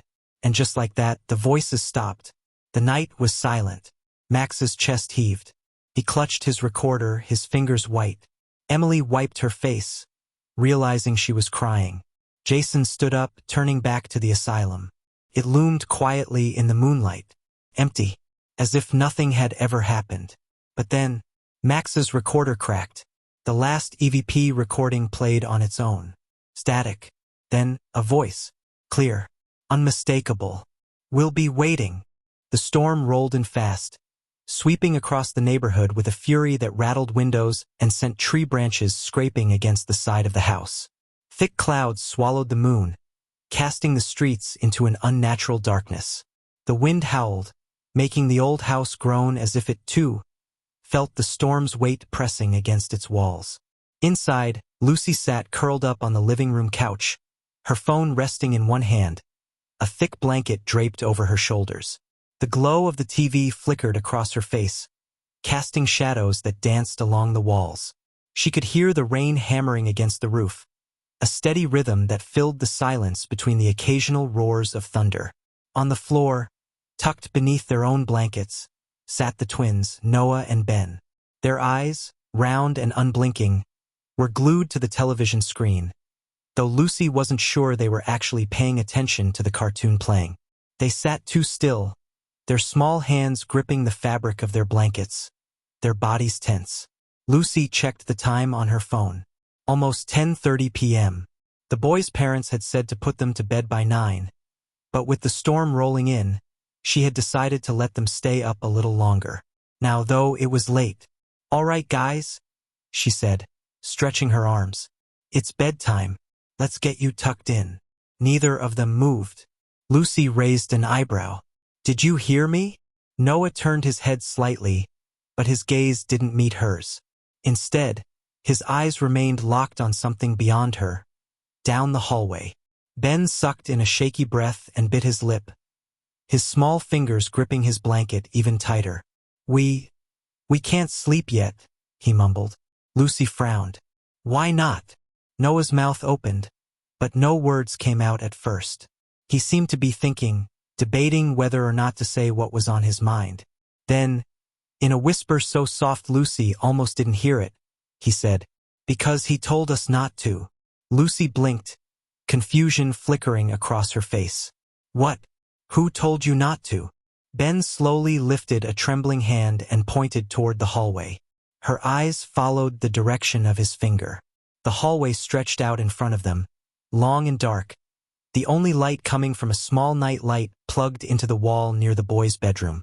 At the very end of the hallway stood a closet door, slightly ajar. A chill crawled up Lucy's spine. Ben's voice was barely above a whisper when he spoke. The man in the closet. Thunder rumbled outside. Lucy forced a smile, though her stomach twisted uncomfortably. Guys, there's no one in your closet, she said, keeping her voice light. It's just shadows and your imagination playing tricks on you. Ben shook his head slowly. No, he's there. He watches us. Noah scooted closer to his brother. He doesn't like it when we talk.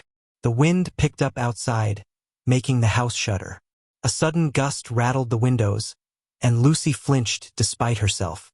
She inhaled deeply, trying to shake the unease curling in her chest. They were just kids. Kids had wild imaginations.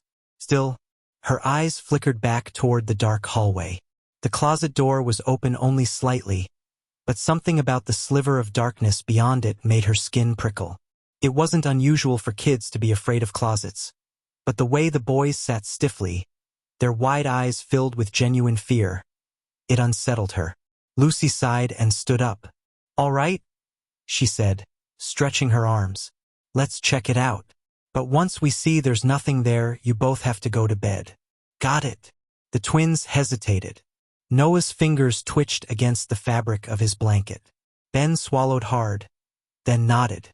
Lucy reached for the flashlight on the coffee table and clicked it on. The bright beam cut through the dimly lit hallway, illuminating the wooden floorboards.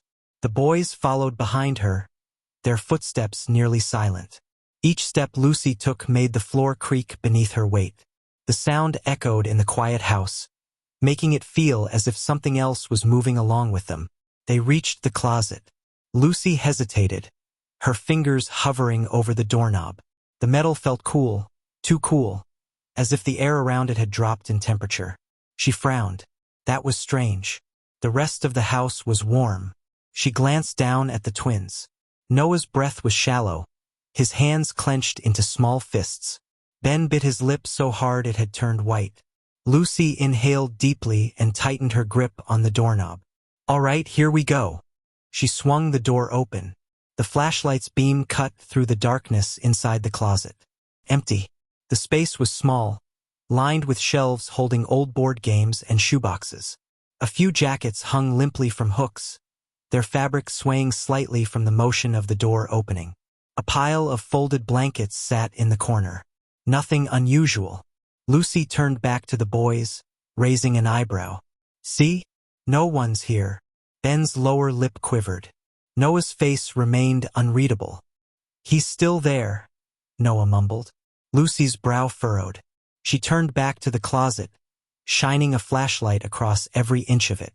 Nothing but old blankets, jackets, and dust. She exhaled sharply. "Listen, I promise you, there's nothing in here.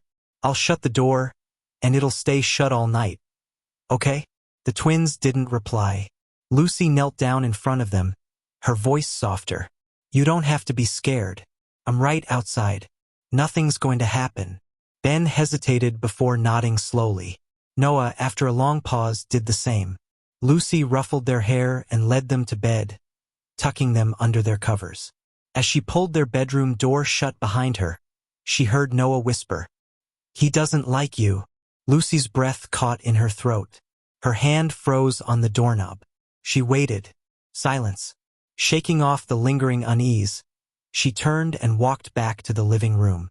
As she settled onto the couch, she cast one last glance down the hallway.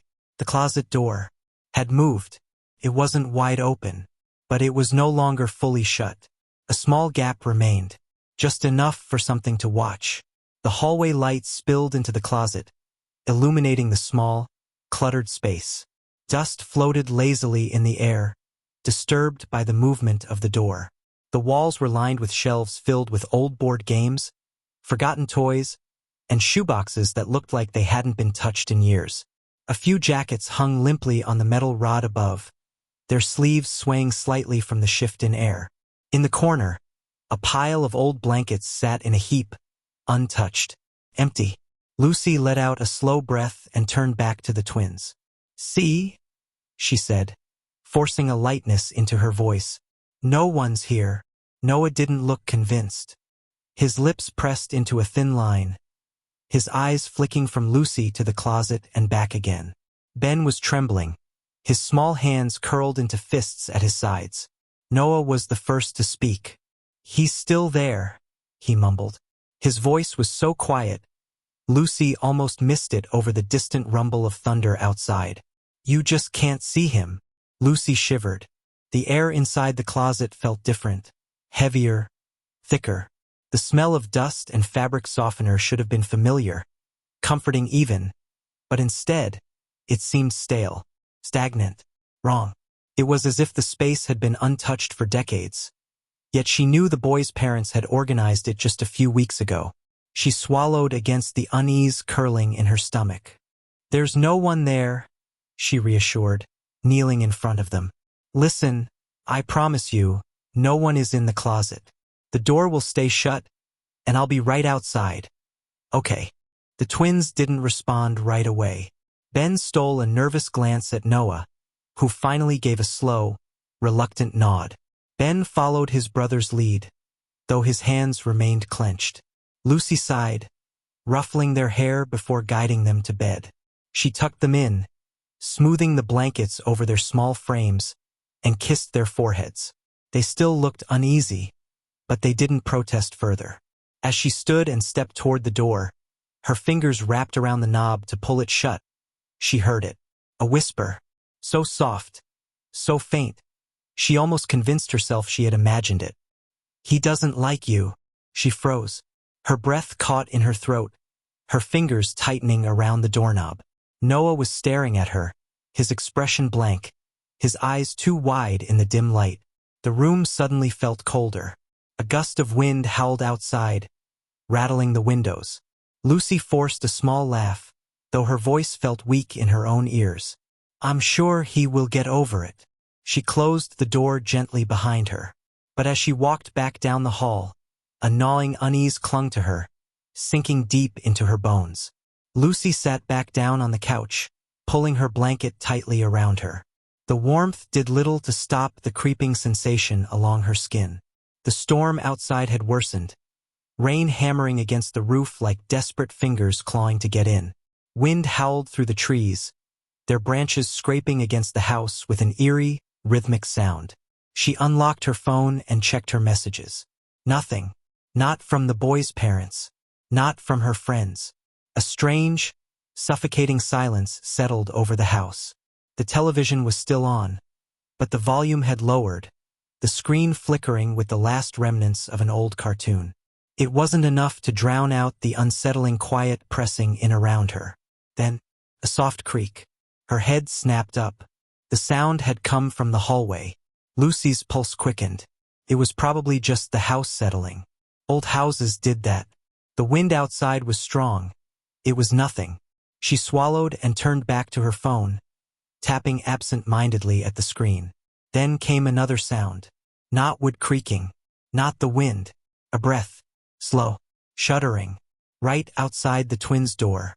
Lucy sat frozen, her entire body locked in place. Her ears strained, her own breath caught in her throat. It had been faint, but she knew what she heard.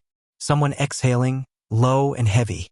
The air in the living room suddenly felt thick, pressing against her chest. Her fingers dug into the fabric of her blanket. She turned her head, eyes locked on the dark hallway. Nothing moved. The night light near the boys' room glowed dimly, barely pushing back the shadows. The closet door, she reassured herself, was closed. Right? Lightning flashed outside, illuminating the house for a brief moment. The shadows on the walls stretched and shifted, bending unnaturally. And for a second, just a second, she thought she saw something. Tall, motionless, standing just beyond the hallway's edge. Lucy's heart pounded against her ribs. She forced herself to her feet, her legs moving before her mind could process the decision. Each step felt heavy, deliberate, as if the air around her was thickening, pushing back against her movements. Her fingers trembled as she reached for the hallway light switch. The bulb flickered.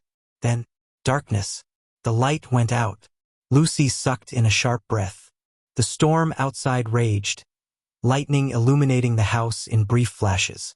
For the second time, she saw something shift in the darkness. Something that hadn't been there before. Something too tall to be the twins. Her hands clenched into fists. "It's nothing," she whispered to herself. "Just shadows. Just the storm." Steeling herself, she took a cautious step forward. The floor was cold beneath her bare feet. She exhaled slowly, forcing her breath to steady. Then, a soft click echoed in the silence.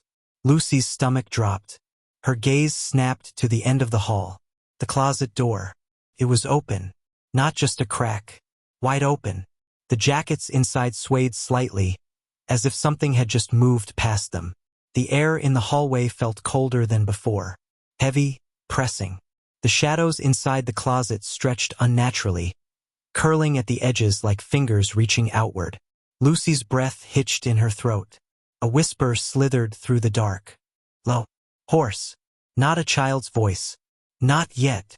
Lucy stumbled back, her hand slapping against the wall as she gasped. The words had been right beside her, near her ear, but the hallway was empty. She turned sharply, expecting what? A figure? A shadow? Something to confirm the icy dread coiling in her gut? There was nothing. The closet door remained open, its darkness yawning, waiting. Lucy's breathing was shallow, her pulse roaring in her ears. She had to close it. She had to. Forcing her legs to move, she took a hesitant step forward. Then another. The air thickened. Another step. The hallway felt longer now, stretched unnaturally, the door growing farther away instead of closer.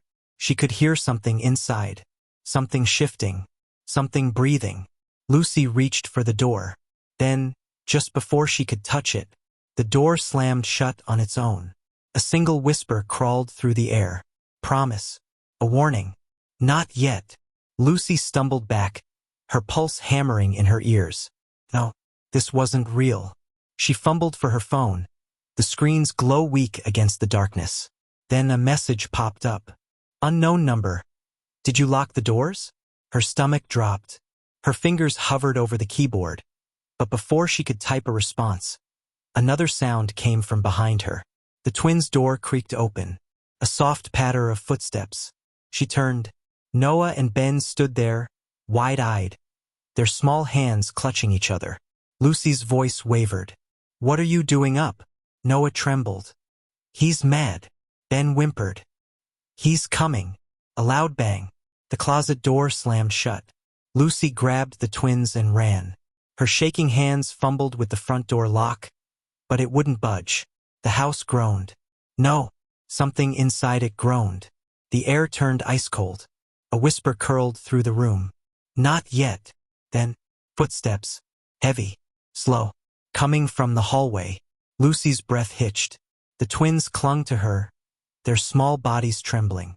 She turned and saw him.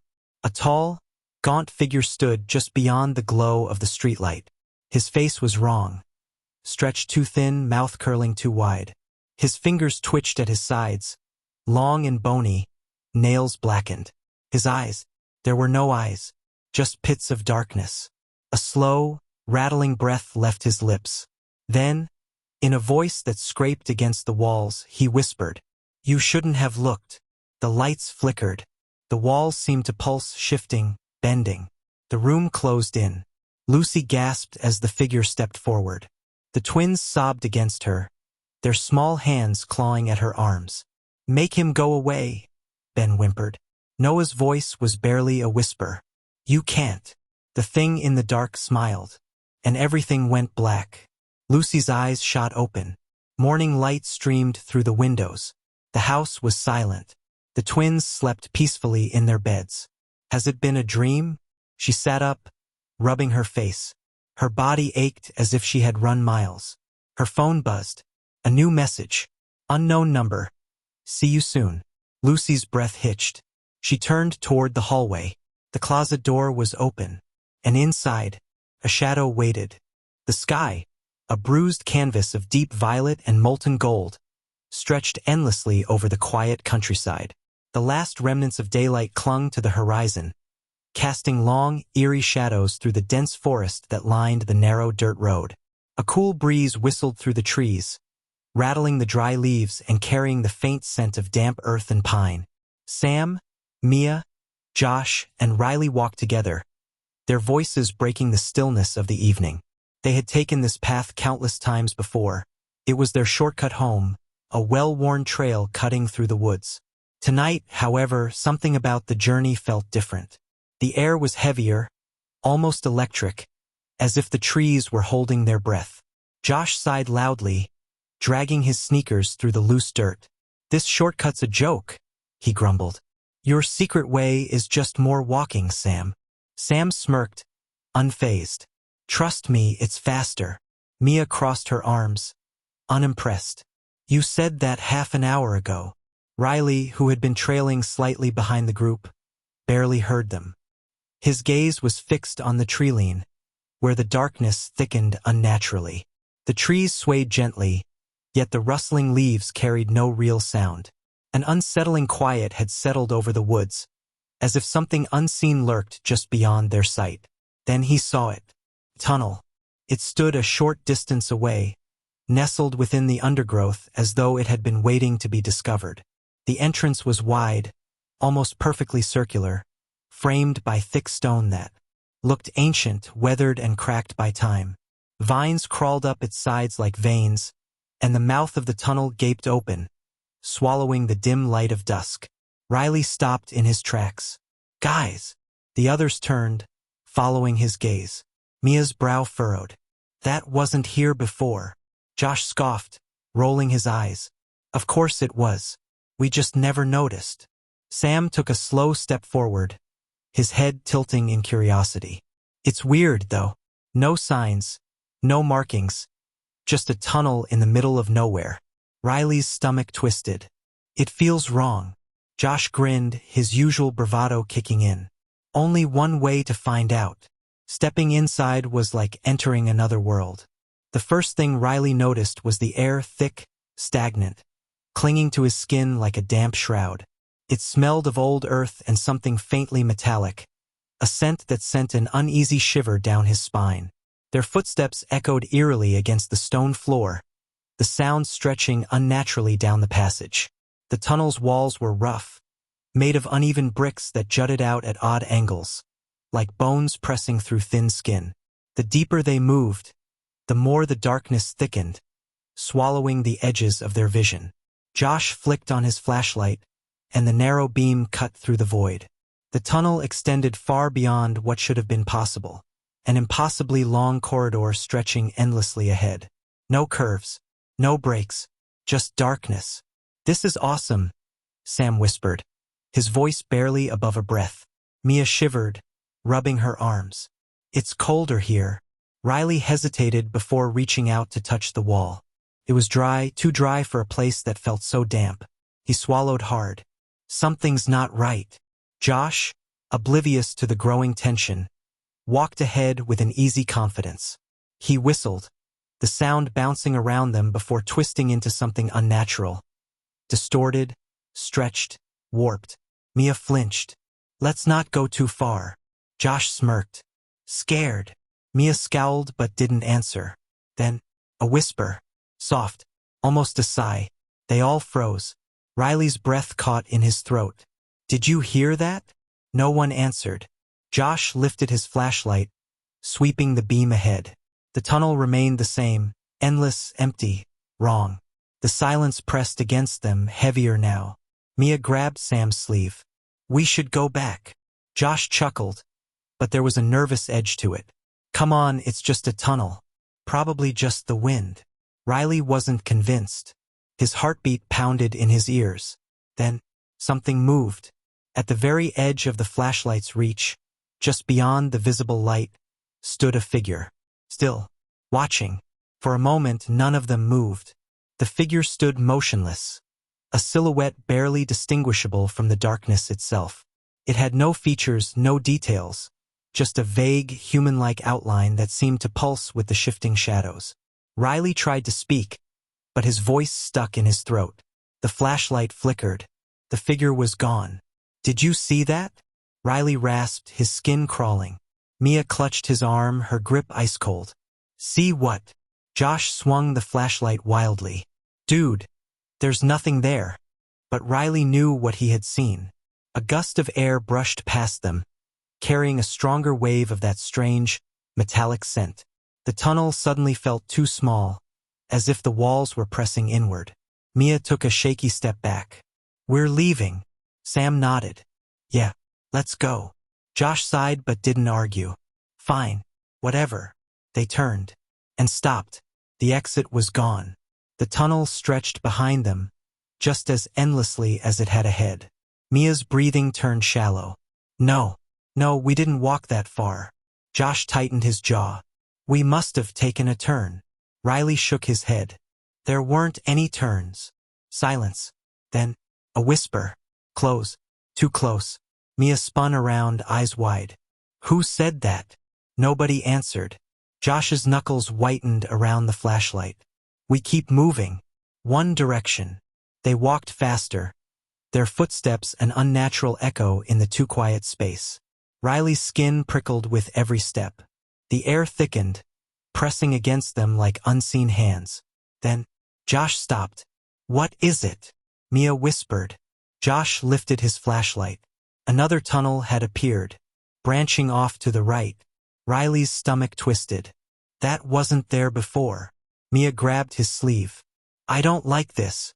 Neither did he. Josh, however, grinned. We gotta check it out. Riley grabbed his arm. No, we don't. Josh yanked free. Come on. What's the worst that could happen? The tunnel waited. Black, silent, and breathing. Something in the darkness shifted. Mia took a step back. We go back. Now. Josh turned toward her, rolling his eyes. Then the light flickered, and the walls moved. Not a trick of the eyes. Not an illusion. The bricks rippled like water. The tunnel exhaled.